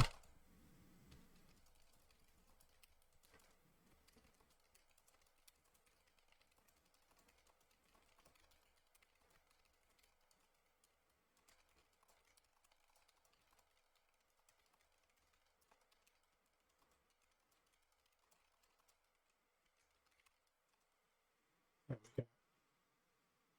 Indoctrination complete. Ah, they surrendered. I didn't even get to see my team in action. But that's good news because it concretes me a little bit higher in Diamond 2. Ooh, River Nymph fan art. Let's see if there's a progress. There is. Let's choose our team. We'll go and have a look. It's Asher again. Stampede, explosive weaponry. I think this one calls for Dragon Jumper.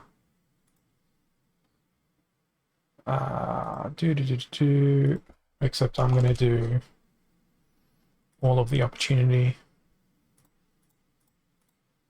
Oh man, that's a lot of opportunity. Oh well. And Kelp Initiate. Choose you as a tank.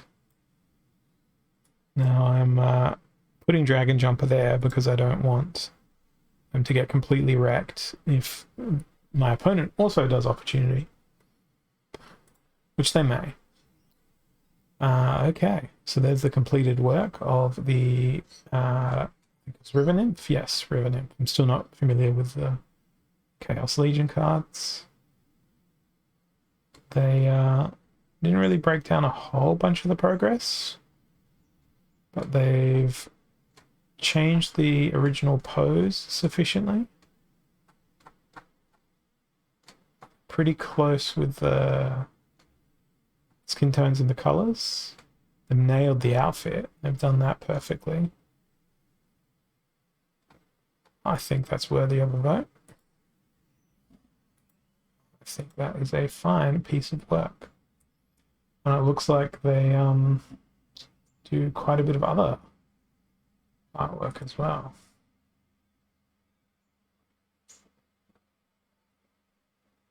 It's pretty good quality. They clean up their line work pretty well, their shading style. So it looks like they're pretty consistent. Anyway, back to the battlefield. Asher has also gone with stuff that's pretty similar, but they brought armor. Ow. Come on, Dragon Jumper. Have faith in you. Not enough faith, I don't think, there.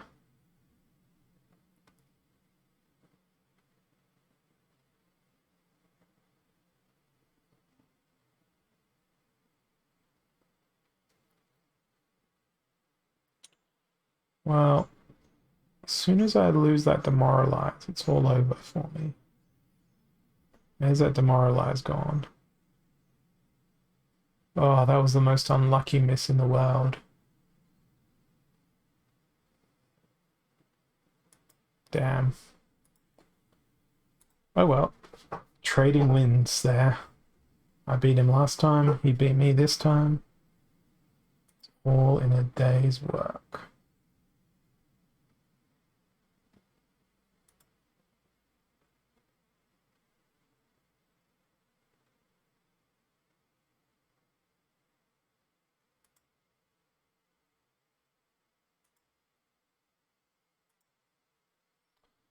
Moving on to the next battle.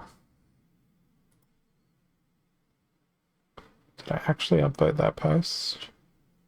Yes. Yes, I did. Good.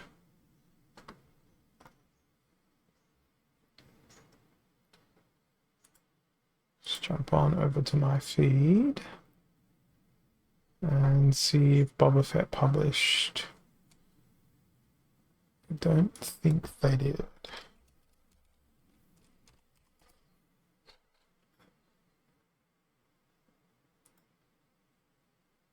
Not yet. Maybe later.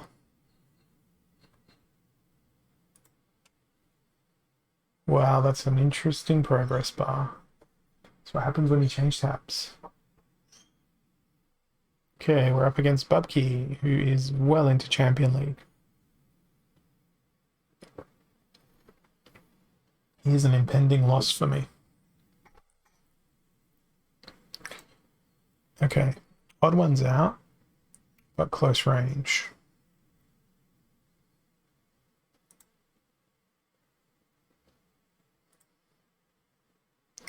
Is there anything else with return fire? Well, ammo's pretty risky.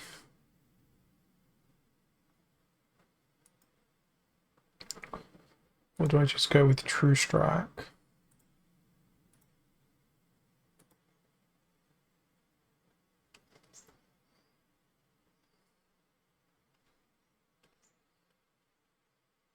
No, that's silly. That is a very silly idea. Yeah, you're right. Risky never stopped me before. I think it's gonna be Lyanna. Maybe Tyrus. Maybe it's Tyrus and Unicorn.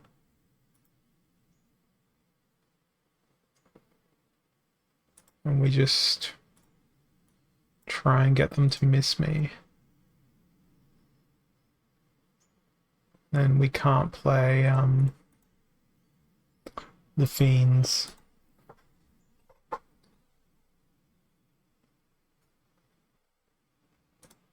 Well, I'm not getting my trample on.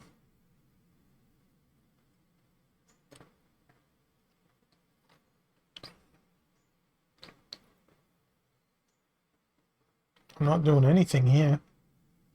Just gonna tread water. Thanks for the follow there, Xkira.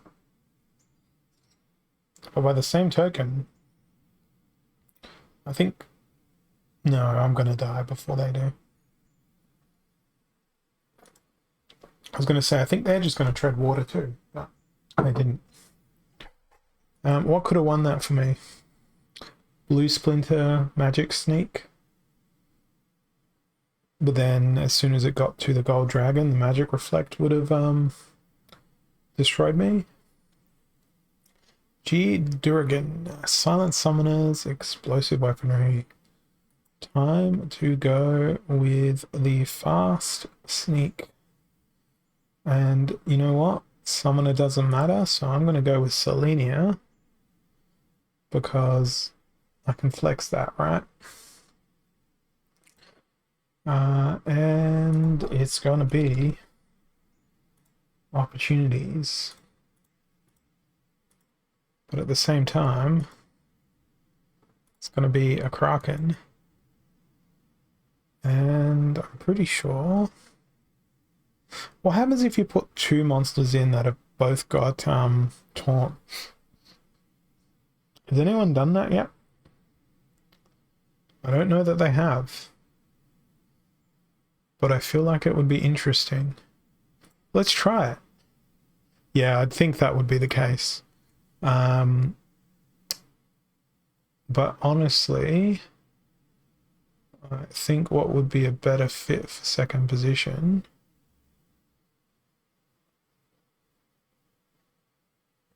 No. Is there any... Oh, yes, yes, yes, yes, yes, yes, yes. Inspire plus resurrect.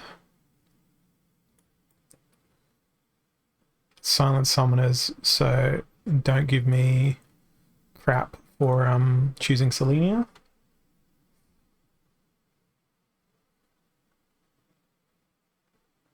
I wish there was something with rust.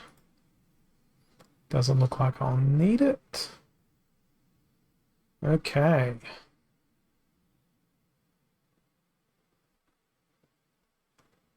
No survival there.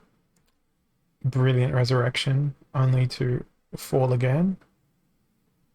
Oh, come on. Let me attack. There we go. And that was a very well executed opportunity because I avoided the thorns of whatchamacallit until the very last moment there. But now I'm screwed.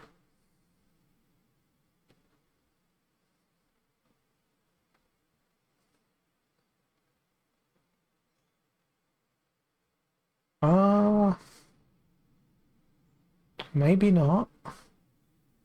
Dragon Jumper needs to miss. Okay, I'm gonna die to thorns.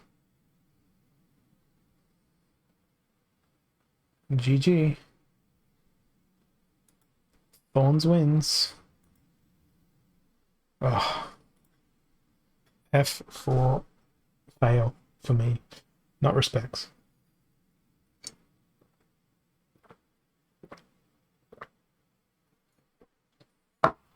Alright.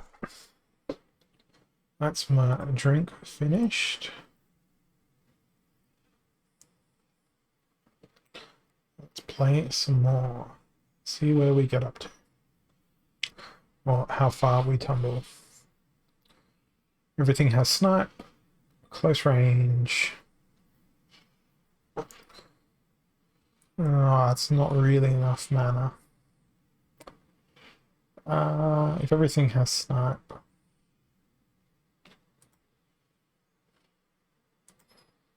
Shield bearer? It's a question, not an answer. Because I'm not sure.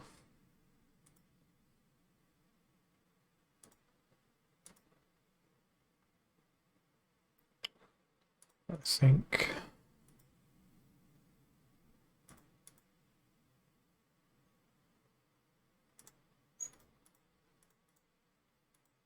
This feels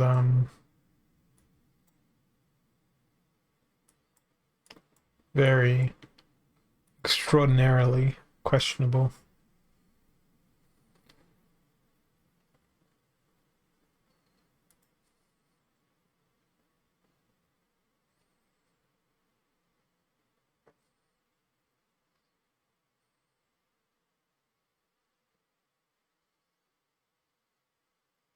Oh, I did the right thing using Grenadier.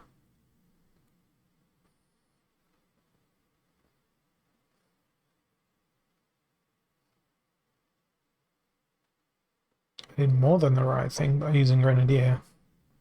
18 mana is probably normally too low for Shield Bearer to be really effective. But would you look at that?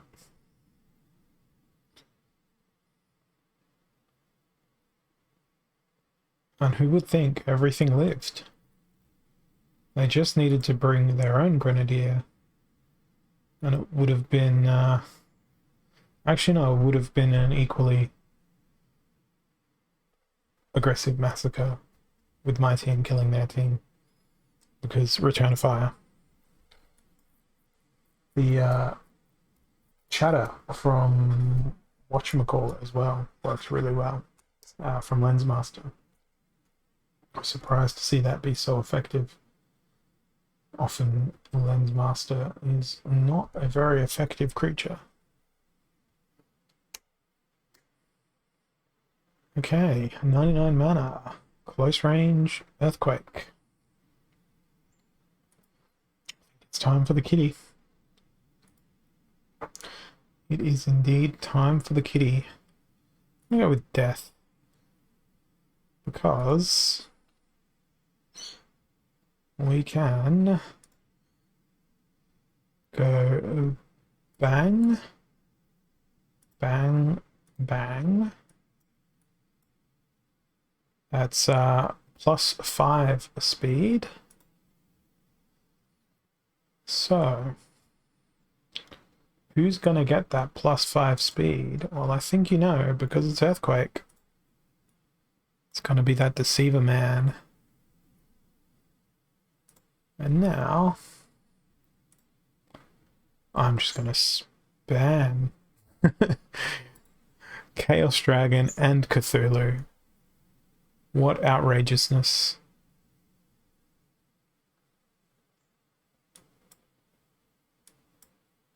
Let's protect Lyra by putting her there, and let's see how this goes. At least they didn't bring a kitty of their own, but I am so offended at Soulstorm being in their team. I am ridiculously offended. So offended that I'm going to target it and kill it first. Oh, I can't because Darkhorn's in the way. That's alright. Look at how good Chaos Dragon is. It's like, hey guys, I'm just going to go over here and kill the unit that's the biggest threat to you, ignoring the fact that, you know, they just destroyed my idea of Pelagor Deceiver dodging everything. I had too much magic. Why'd they have so much magic in their team? Makes me sad.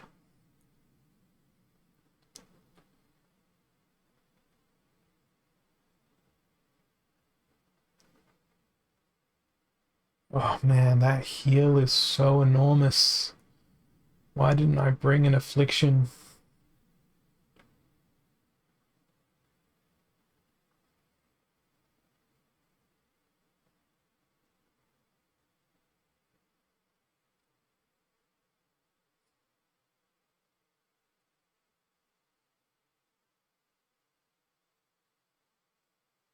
The cripple is helping, but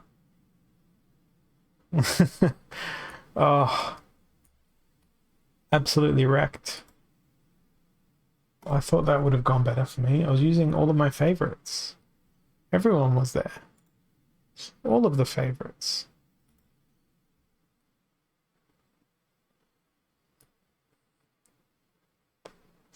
Splinterlands is awesome. Changed my mind. Correct. Okay. Has there been a team? No. No team yet. We'll get one. We'll get one. It'll do things. It'll do stuff. We might win. We might not. But what Splinter am I playing? It's the most important question. Life. Very well. Let's see whether or not life can help me win.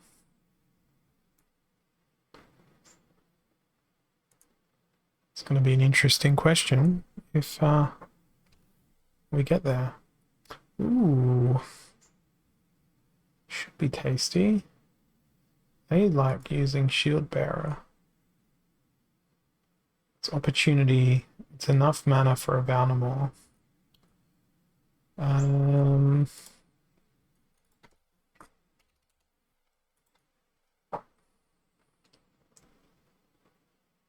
So real pity Silver Shield Paladin doesn't have whatchamacallit. Void.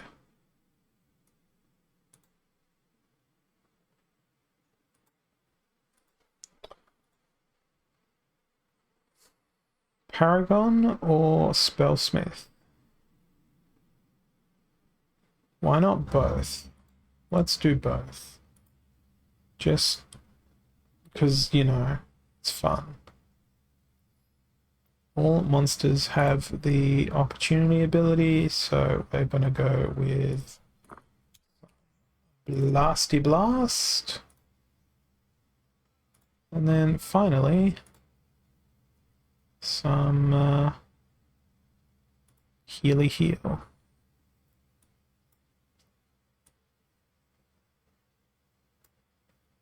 Yeah, that was sort of the idea behind that wheel. You can set it up. It's like usually they're the giveaway spinny wheels on things like Streamlabs or Nightbot and all those sorts of things, but you don't have to configure them in such a way that they're used for a giveaway. And then I just overlay it in my OBS as a layer. I've got a Stream Deck, so I just press a button on the Stream Deck and it actions that command. Stream Decks are pretty freaking awesome.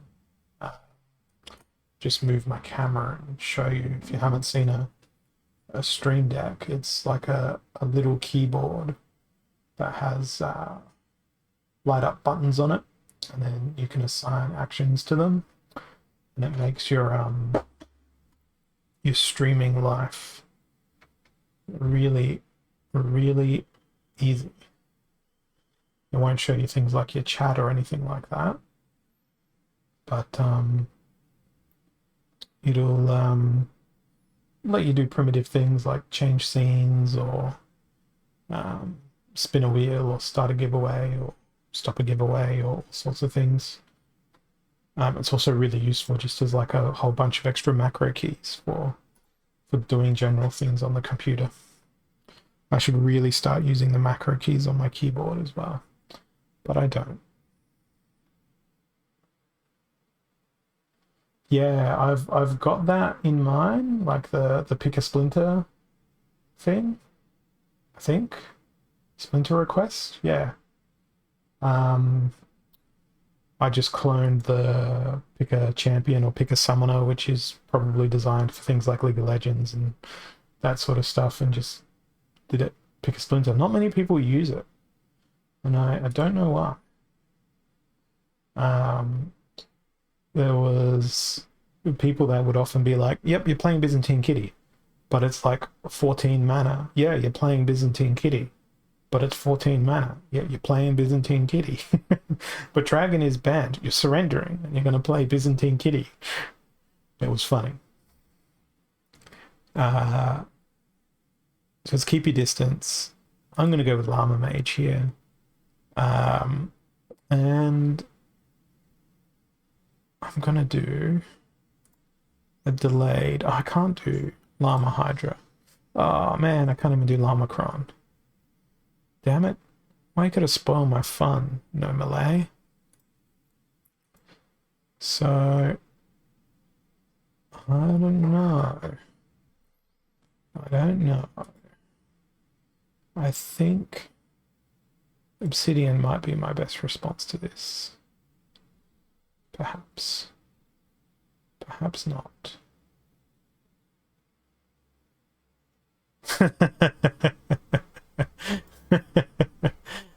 All right. So it's going to be Kitty with 16 mana. Considering I was going to play Llama Mage, actually, my brain here is like, well, I've got 9 mana. Unfortunately, I can't play melee. And that's 15 mana. The extra speed and the dodge and the force field might be pretty funny, particularly if I back it up with another heal. And just on 0, we're going to go Kitty, Oceanus, Albatross. Not going to lie, doesn't look good.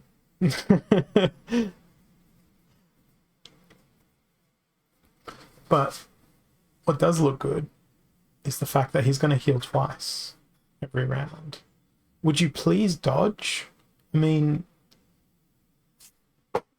Why did you not dodge? That didn't work. Alright, next match. Again, has to be Kitty. It's got to be done until it's won. Okay, this is more suitable. Wait, what are they doing? It's going to be Byzantine Kitty and a whole bunch of sneak.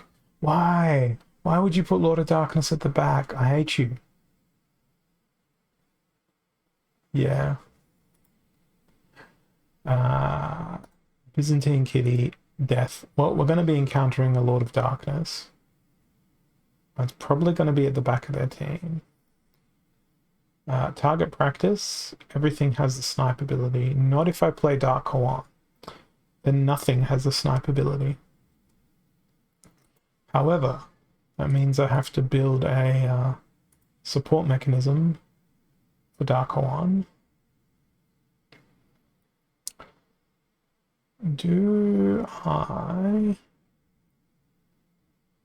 Well, if there's stun and that, and it all hits all the time, that's a weird combination, but knockout is what I wanted to go for, maybe.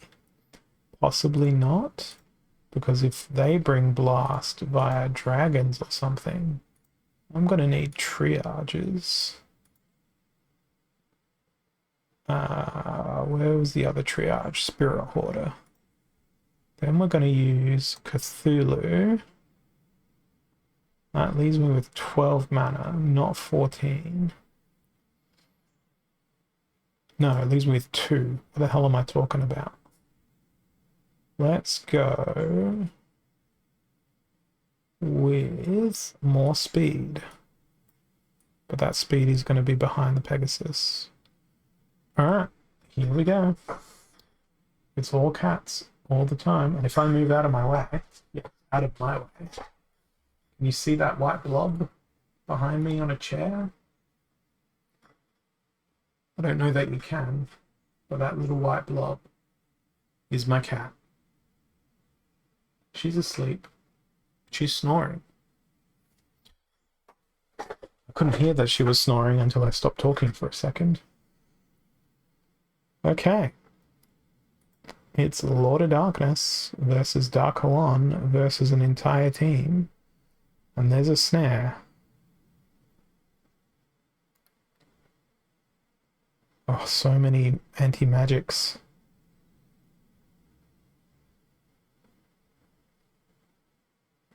My cat's name is Mia.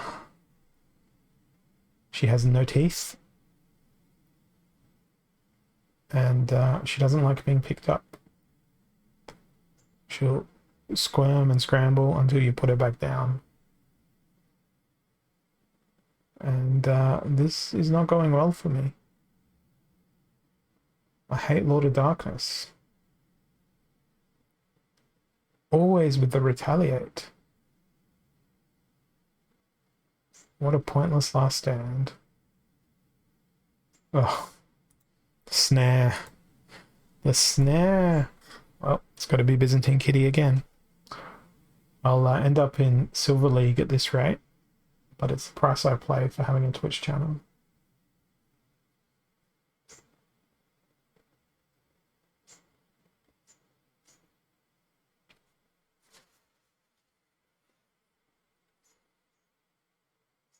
Yeah, that's the only thing she doesn't really like. I think that she just doesn't get comfortable no matter how we hold her. Whether you hold her upside down, like so she's lying in your arms, or whether you hold her like she's standing up, like looking out a window, that sort of thing. She just doesn't get comfortable. She loves heights, like she'll jump on top of bookshelves and the fridge and all sorts of other places. But yeah, being picked up, that's where it ends for her. So I can't do Kitty in this match because Dragon's out. I'm not going to surrender. We've got Stampede. Okay, I'm not going to surrender, but I'm going to do something that I may as well surrender. Where is our little dude? He's not super little, but he's an exploding dwarf. That's why I was calling him a little dude. Exploding Dwarf, because he's got Blast and he's got Trample and he's got, you know, Piercing and stuff. Let's also throw in the Giant Rock for the double Trample, because it might happen. You never know. Do. 5 mana, no healing.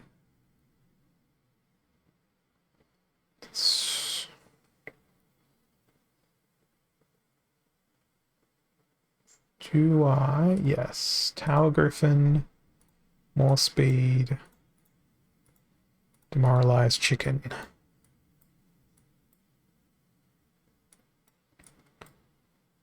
Okay, let's see how this goes. Either I win or lose. I'm gonna lose. Oh, that Thorns on the front line.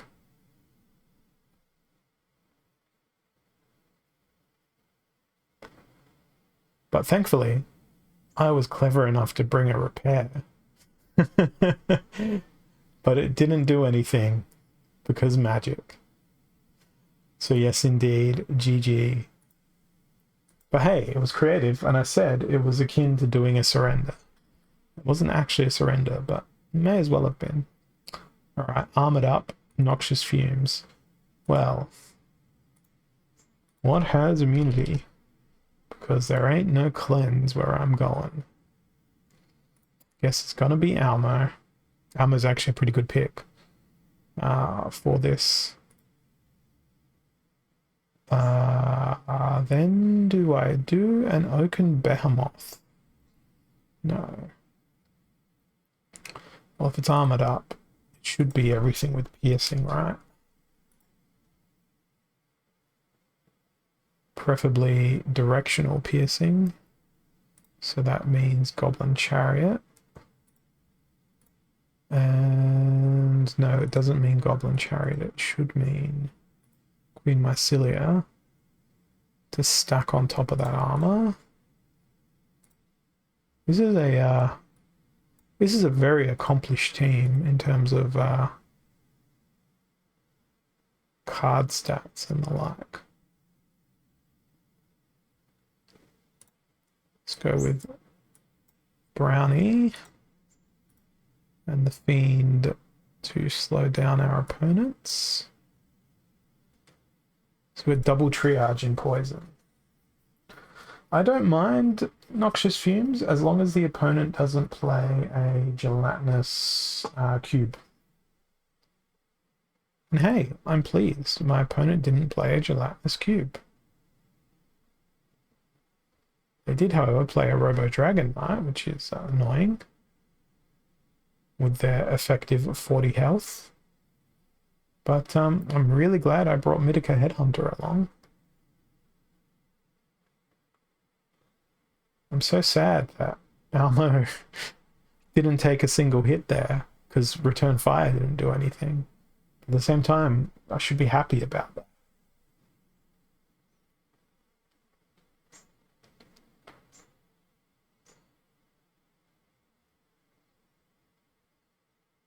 This one could be the one. This could be the win.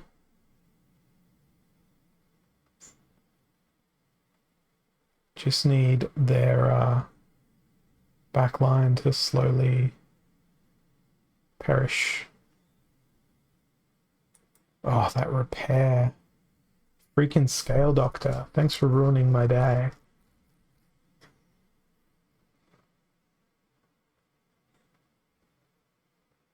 Okay, that's good.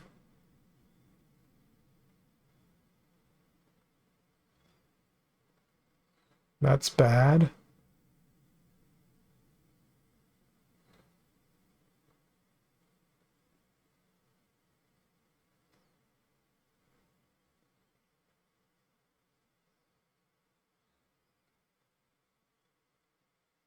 I've got to get really lucky here with my dodging, because you'll notice I'm slowly losing health when they manage to hit.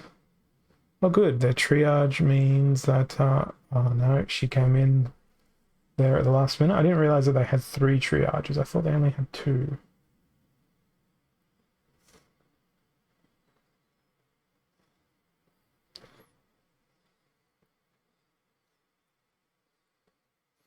I mean, effectively, they've got 4 triages. If you count Earth Elemental. Oh, good. Good, good, good. They hit. It's 1 triage down. This is the most bizarre war of attrition I've ever seen. But as they get fewer creatures in their back line, the fact that the triage ends up targeting a single creature is going to be a tougher story for me. But that's good now. So now, if everything hits, they can do 11 damage. So they need to hit with everything 2 rounds in a row in order to win.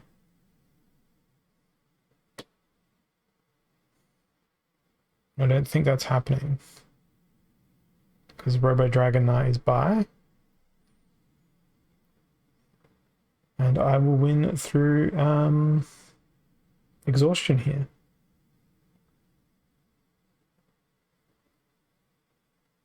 And now I just gotta wait and watch it unfold. Because I got more health. Almo Kitty. There we go. Didn't put me back into Diamond 2. But that's a completed request. It only took how many matches? Oh no, that's about average. It's about average for me. I'm going to take a short break because I need to go use the toilet, and I will be back very soon. Thank you for your patience. Let me make sure I press the right button here.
Closer to my microphone, however.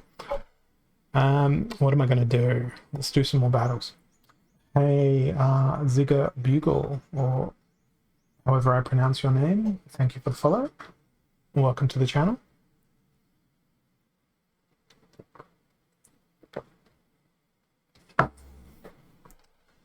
Let's see what we get. Up close and personal and back to basics. That's not a lot of fun. Ooh. Kitty could work. Llama Mage could work. Daria could work. Hilariously though, Selenia is what's going to work. And the reason being, these melee ranged hybrids get to crack in with extra damage. Oh, damn, we don't have access to, what's his name with the 2 mana and the lots of health. Holy crap, cool Cephalopod. You have so much health for 3 mana. You'll do. I should probably put some magic damage in here as well. Oh, I can't. And I can't put any range damage. So, that's right. Rule sets. They're a thing.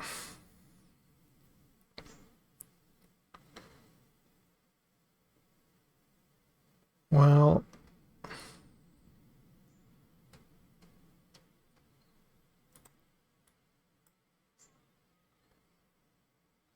that leaves me with 7 mana, and I was considering Naga Warrior. But I could just as easily go...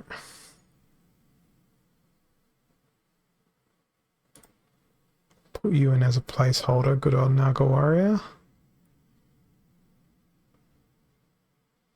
I feel like Frozen Soldier is possibly a better choice.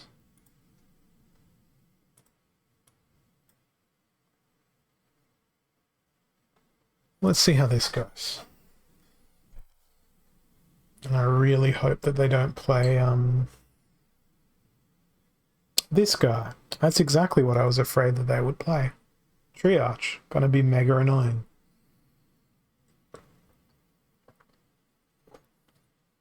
Hilarious resurrect though. To be expected. At least Krallis won't have a heal. But I hope this... Ah, I know this guy. He's in my guild. I've met this man in real life. He lives in the same city as me. Funny story about how I met Michael. I used to have the number plate Steam It for my car when Splinterlands was on the Steam blockchain before it migrated to Hive. And I was driving my car one day, and then all of a sudden... I think it was the next day or 2 days later, there was a photo of my car on the Steam blockchain saying, I live in this city. Does anyone know who this is? And then it was, of course I know who it is. It's me. And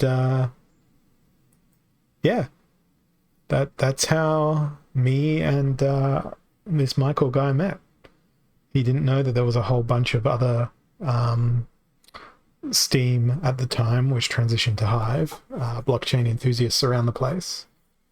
And further to that, we didn't know that he played Splinterlands at the time. He didn't know that I played Splinterlands. And, well, the rest is history. We've got a pretty tightly knit group down here in Adelaide, South Australia. I no longer have that number plate on my car anymore. I'm back to civilian standard issue plates. Because you have to play yearly for vanity plates here in Australia. At least in my state. And I'd rather not do that. I'd rather spend that money on more Splinterlands things. So, I've got Earthquake and Heavy Hitters. I really, really, really wish to employ Lyanna Natura and a Nectar Queen. And I'm just going to go a little bit, what the hell is with the rest of your team, dude? Where are you? There you are, Tower Griffin.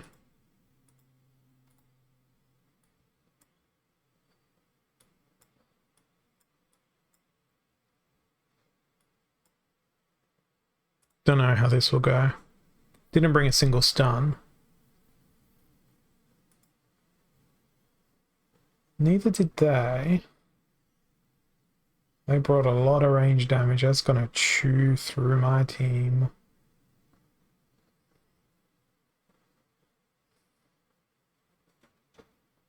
Ouch.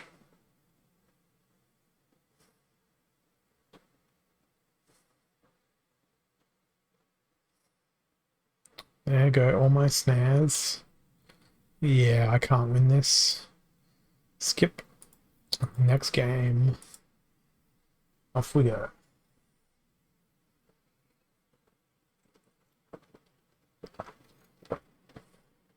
Alright. I'm gonna try and get back into this Diamond 2 League, but I'm gonna let the wisdom of the wheel do some things for me. Fire Splinter. I don't think I've played that yet today. Feels like a Grum is coming on. Well, we can't do fire. It's basically the same rule set as last time, so whose flyers are we going to use? I think that landed on water there. No, it's all good, Riven. The cats always take precedence. You can always tell a cat owner by how many scars there are on their arms. I unfortunately am not in that class of individuals right now. Earthquake, Equalizer. I think it landed on water. The spinny wheel thing. So I'm gonna go and select from a depressingly undiverse range of flying machines. Oh no, I'm just gonna play Dragon. Because it feels like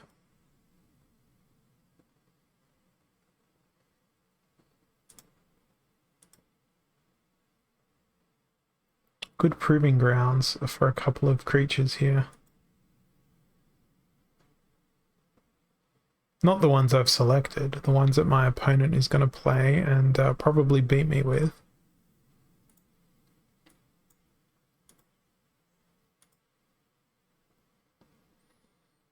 But you'll never know until it happens. Let's see. All good, Riven. Thank you for sticking around for how long you have. Even through those opening parts of the stream where you couldn't say anything.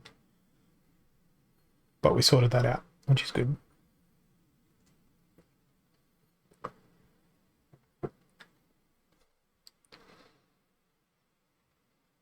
Wonder what my opponent's going to play.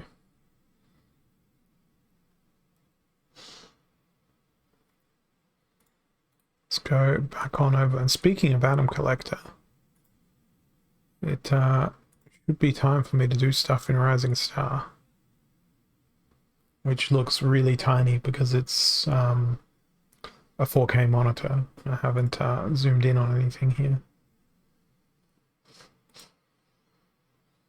Yeah, it's like that in almost every league. You win 3, then you lose 3, then you win 3, then you lose 4, then you win 1, then you lose 3. What cards are you using? What's your in-game name, Zigga Bugle? I'm happy to have a look at your available cards and see if I can't suggest any alternatives or anything that might be missing in your collection. We'll have a look after this. We'll do a quick little review. I'm not that familiar with the effectiveness of some cards down in bronze, but the general tip that I do have for people that are in those lower leagues is that typically you'll have people that will be contesting with just the starter set cards, and getting a hand or a handle on the epics and legendaries that aren't part of that starter deck can often give you the edge. And in bronze in particular, you only need one of the cards for it to be super duper useful. So let's have a look at your collection here, Zigga Bugle, of your playable stuff. So Sijin Chwala, who is a good tank but is limited really only to the Dragon Splinter. Um, One of the cards that you do really well with, that's outstanding in low Bronze League play, particularly because you've got the Murderlag Guardian as well, is, if I go to the beta set, let me just go back to my cards. No, Sea Monster was a reward card. So if you're able to pick up a Sea Monster, 4 attack, 8 health, Sea Monster is a fantastic card in lower leagues, in Bronze in particular. They can just absolutely destroy. With their heal, plus another heal, they are fundamentally immortal because there's very little affliction in Bronze League. The other card that is good to get a handle on, I'll give you, let's go through the splinters and we'll get a tip for each splinter. In terms of cards, I'm going to change this to all cards because there are some cards that I am missing in my collection. And other people in chat, feel free to sing out. Gino Sharness, as Bordell has suggested, is a great card. For Bronze League and Fire, that's tougher for me because I hated Fire. Playing in Bronze League, I rarely played Fire. Probably the best thing to use is, at least what always would screw me over in Bronze League, is Living Lava. Now, I'm not sure if they start off with any armor. They do start off with armor, but then I'm not sure if there's any repair. What about Flamesmith? When do they get their repair? It's not until much later. And what about Flame Monkey? I don't think they get their repair. Yeah, that repair is outside of Bronze League, so never mind. But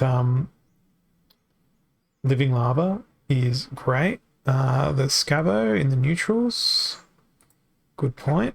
That can then be used in any splinter. And they've got repair right off from the start. So if you combine Living Lava and repair, that can work quite well. Because armor is not something that Fire Splinter's particularly awesome at. As you can see as I scroll through my collection here, there's not a lot of stuff that has armor. In terms of neutrals, what can get you a very long way is, I feel, Halfling Alchemist. They get this halving ability right from the start, which when they hit the opponent, they cut in half the amount of damage that they do, which is really powerful. It's a neutral card, so it lets your tank survive longer. The only thing that it can really be destroyed by is something like Cleanse, or it's vulnerable to Opportunity or Snipe potentially as well.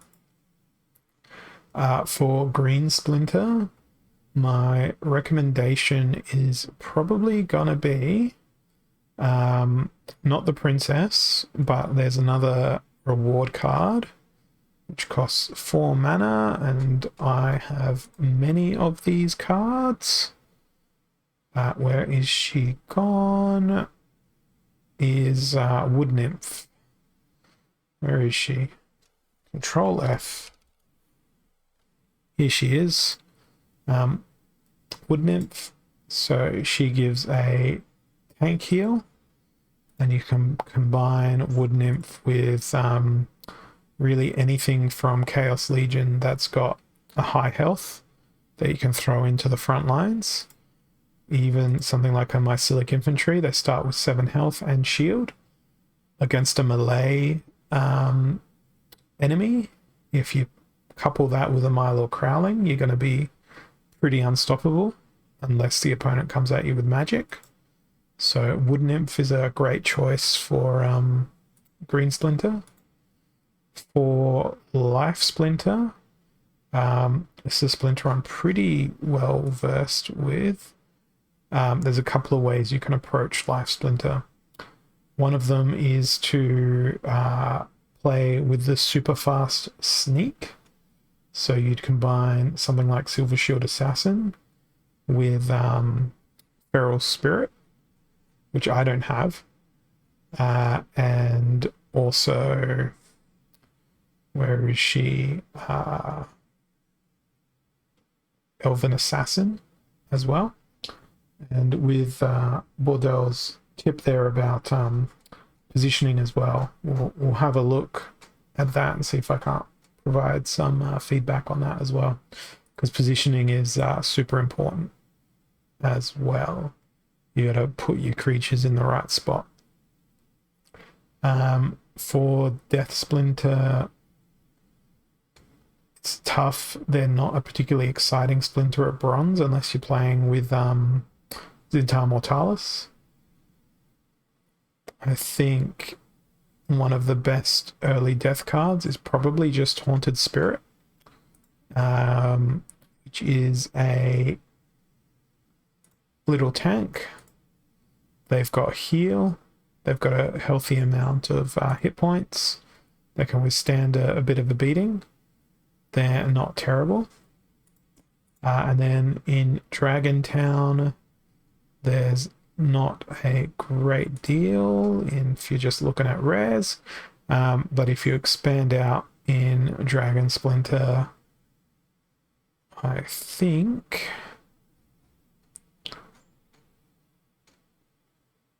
you've got to focus on a summoner in Dragon Splinter. Something like a Selenia or a Daria is really good, and it gives like versatility to every other monster you've got in your team. Now Bordel couldn't send the link, so I think I've just made you a mod, Bordel, so you should be able to resend that link. But to that token, I can go have a look at some of Zigga Bugle's battles. Come on. This is how it's meant to work. Let's see, is that search function working?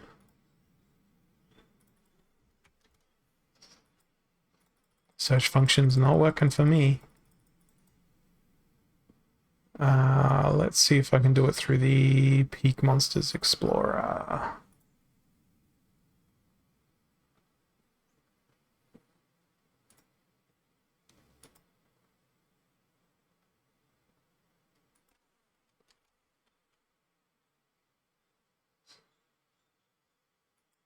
Fetching past blocks. Now we are.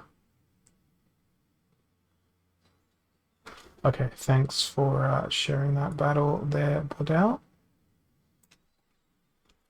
Let's go have a look at that.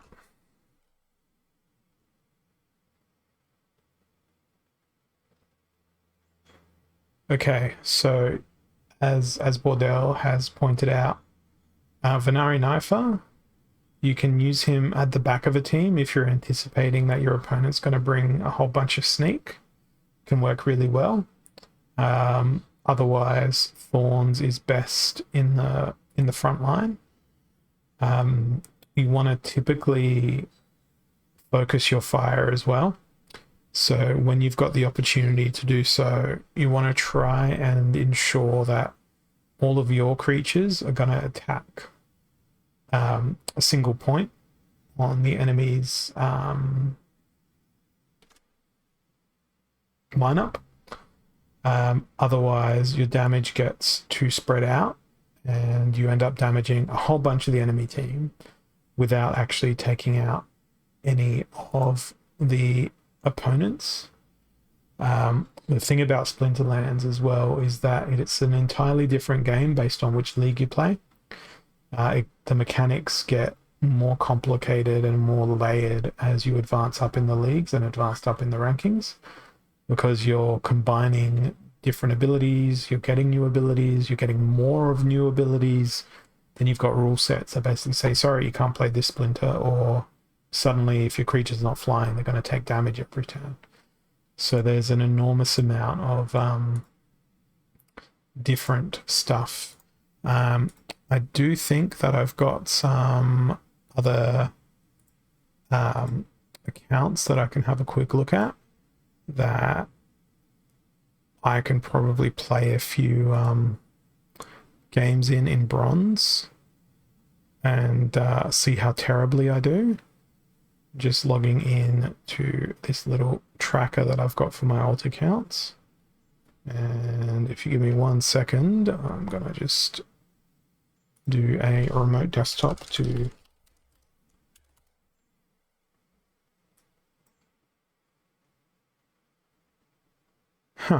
okay. Apparently the script isn't running, but the script is running. I must have set it up as a daemon and forgotten about it. Never mind. I was going to play on one of my alts. Most of my alts are controlled by bots. And my bots are running on their own in a spooky way. And I can't stop them right now because I need to go change my whole system config on my Linux box. And I don't really want to do that right now. So I'm just going to play some more Diamond League games. I hope that helped.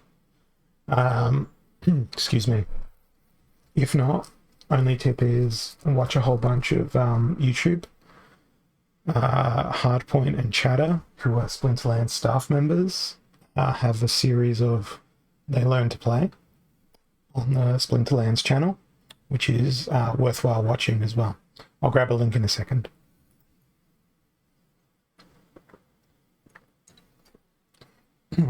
Excuse me.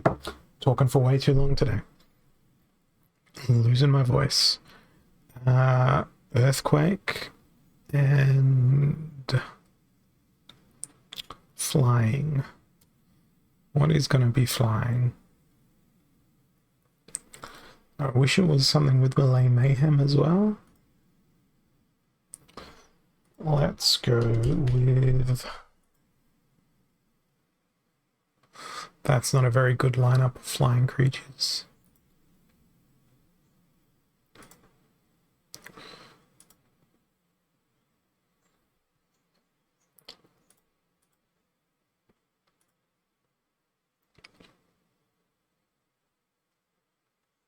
See, this is probably something you should never do, which is play really emotionally. I like Chaos Dragon. That's the only justification I've got for playing it here.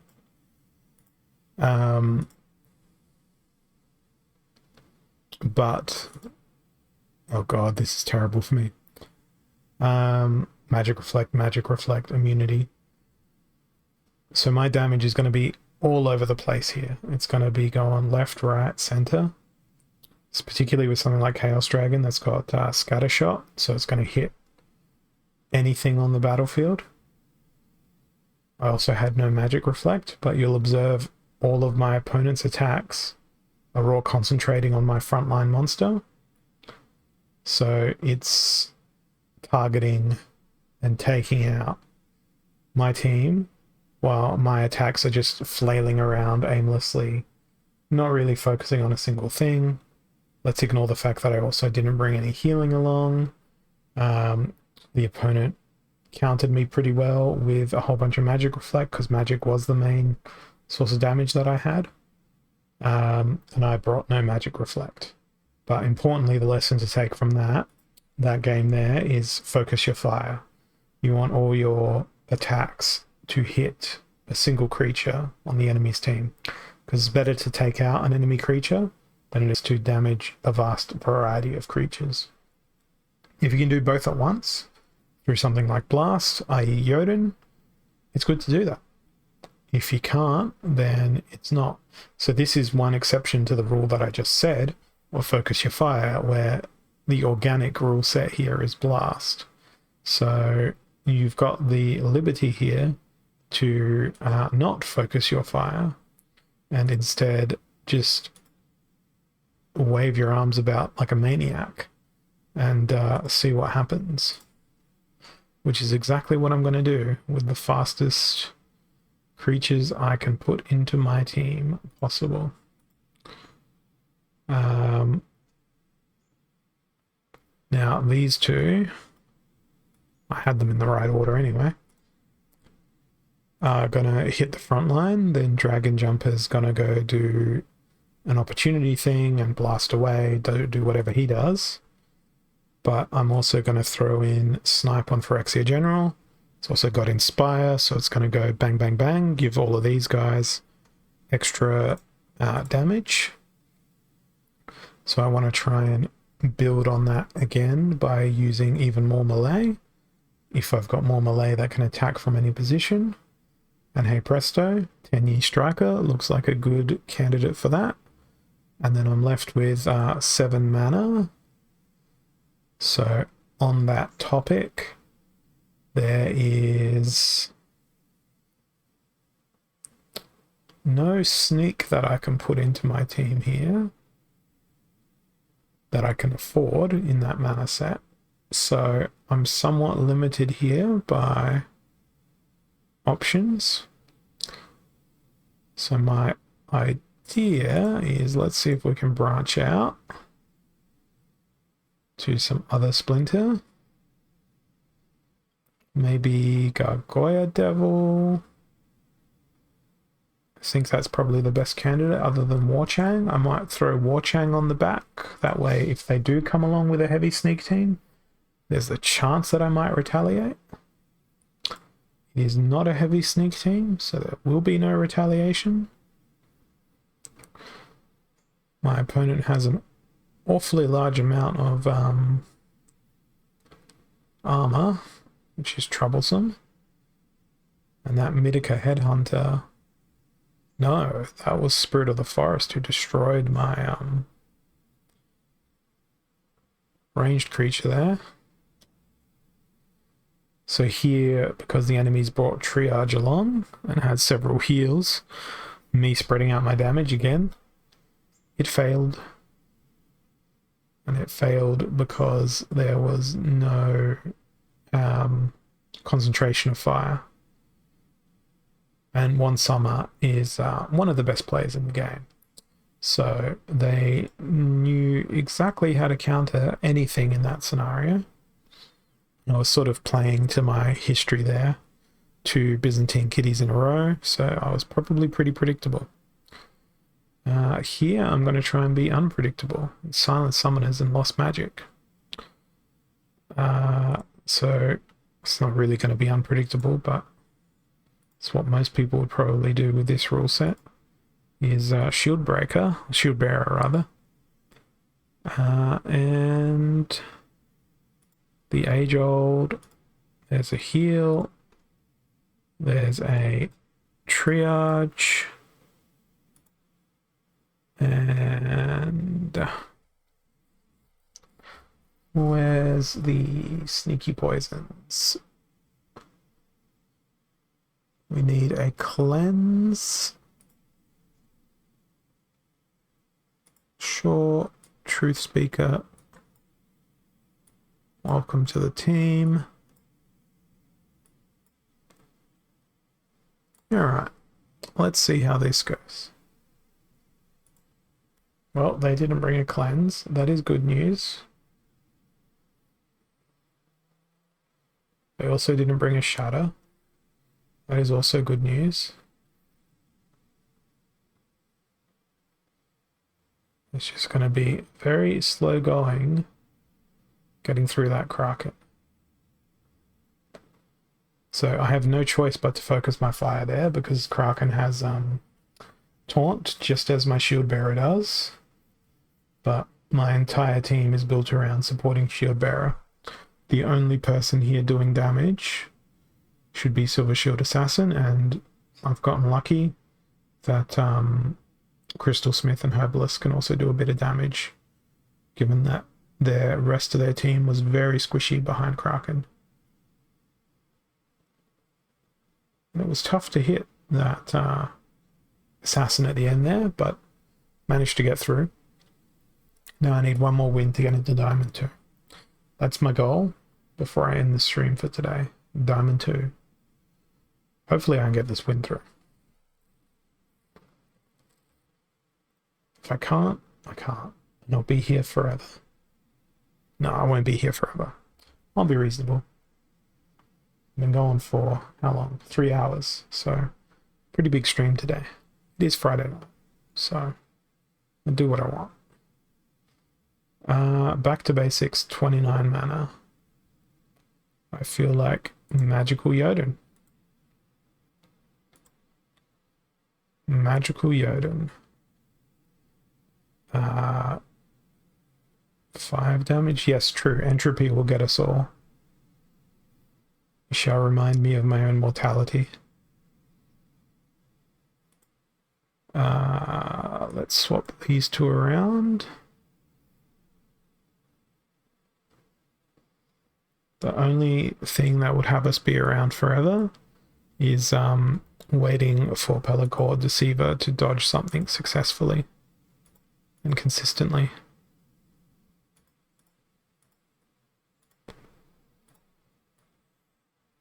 Now I just put these fiends in as placeholders just in case. I didn't think of anything better to put into my team. And I sort of didn't.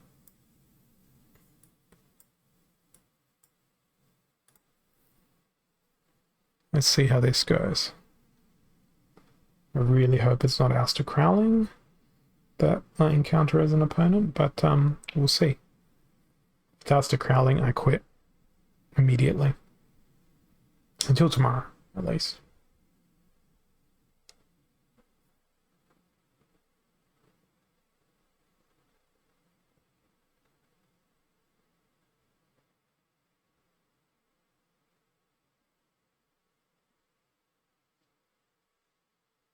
Opponent's taking a bit to create their team.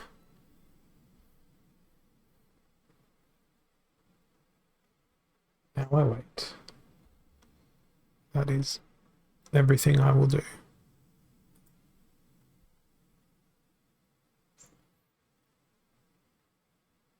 Here we go. This is what I was talking about earlier. So I'm going to reblog this one too.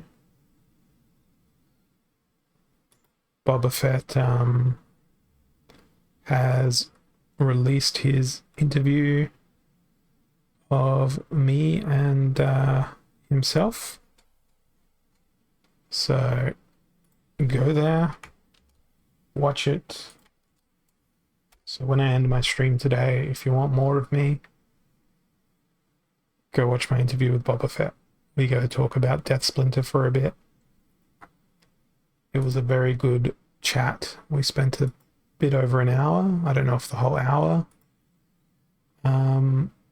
went up, or whether he's cut it together, because I did ramble just as I do on stream.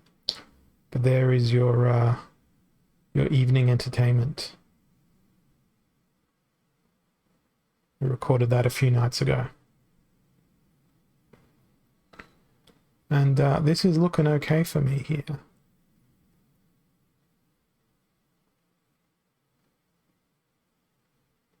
Good old Jotun. Even with the Divine Shield. Too big. Too big, too strong. There was a lot of praising Pelagor Deceiver. There was a lot. I even mentioned you by name, I'm pretty sure, Bordell. And tell the lore story about how he's now Pelagor defective. I'm pretty sure I mentioned you by name in there. If not, you know, my sincerest apologies. You're famous. You're the most famous audience member that ever lived.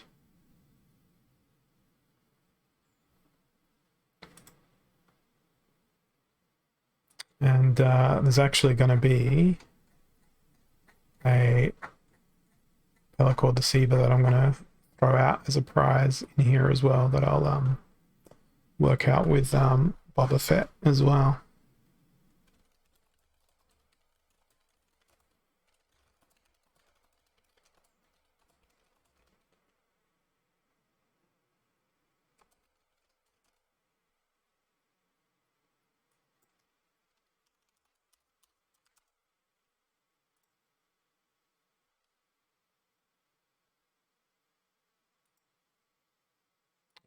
We got here?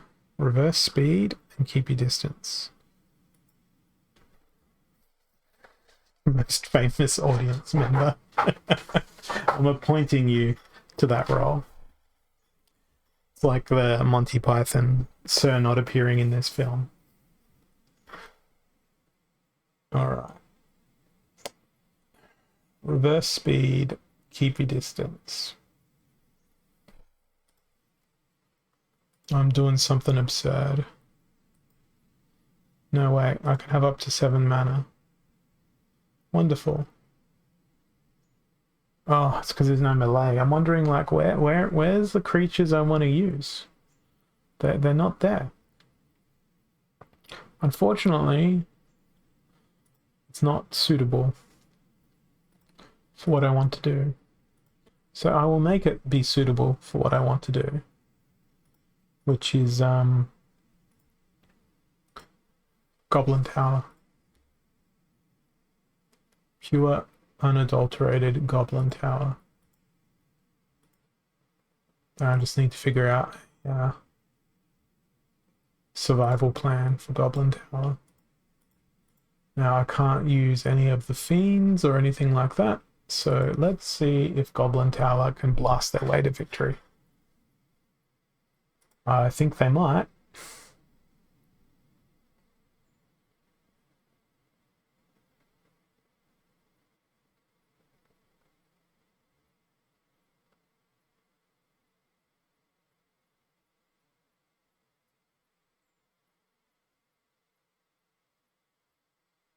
I think they will.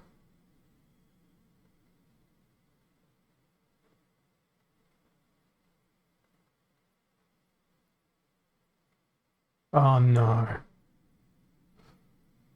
No, they won't. Oh, I was so enthused about that. It looked super promising for me. Didn't end up that way. Disappointing. And I think on that, I might end up being disappointing and leaving it there. And in the absence of me pressing the raid button, go watch Boba Fett's video. That's your raid. Cherish that. Thank you all for your time. I'll be back again tomorrow to do my daily quest again before an audience of, I'd say dozens, but probably an audience of like 2 or 3 people. That's how popular I am. I'm like that most famous audience member myself. So thank you all for your time. Enjoy your Friday evenings or Friday mornings or Fridays, wherever you are in the world. And I will catch you all again tomorrow. You were lurking hard. I didn't even know you were here, Loose Magoose. Thank you, everyone. I'll catch you all next time. Cheers.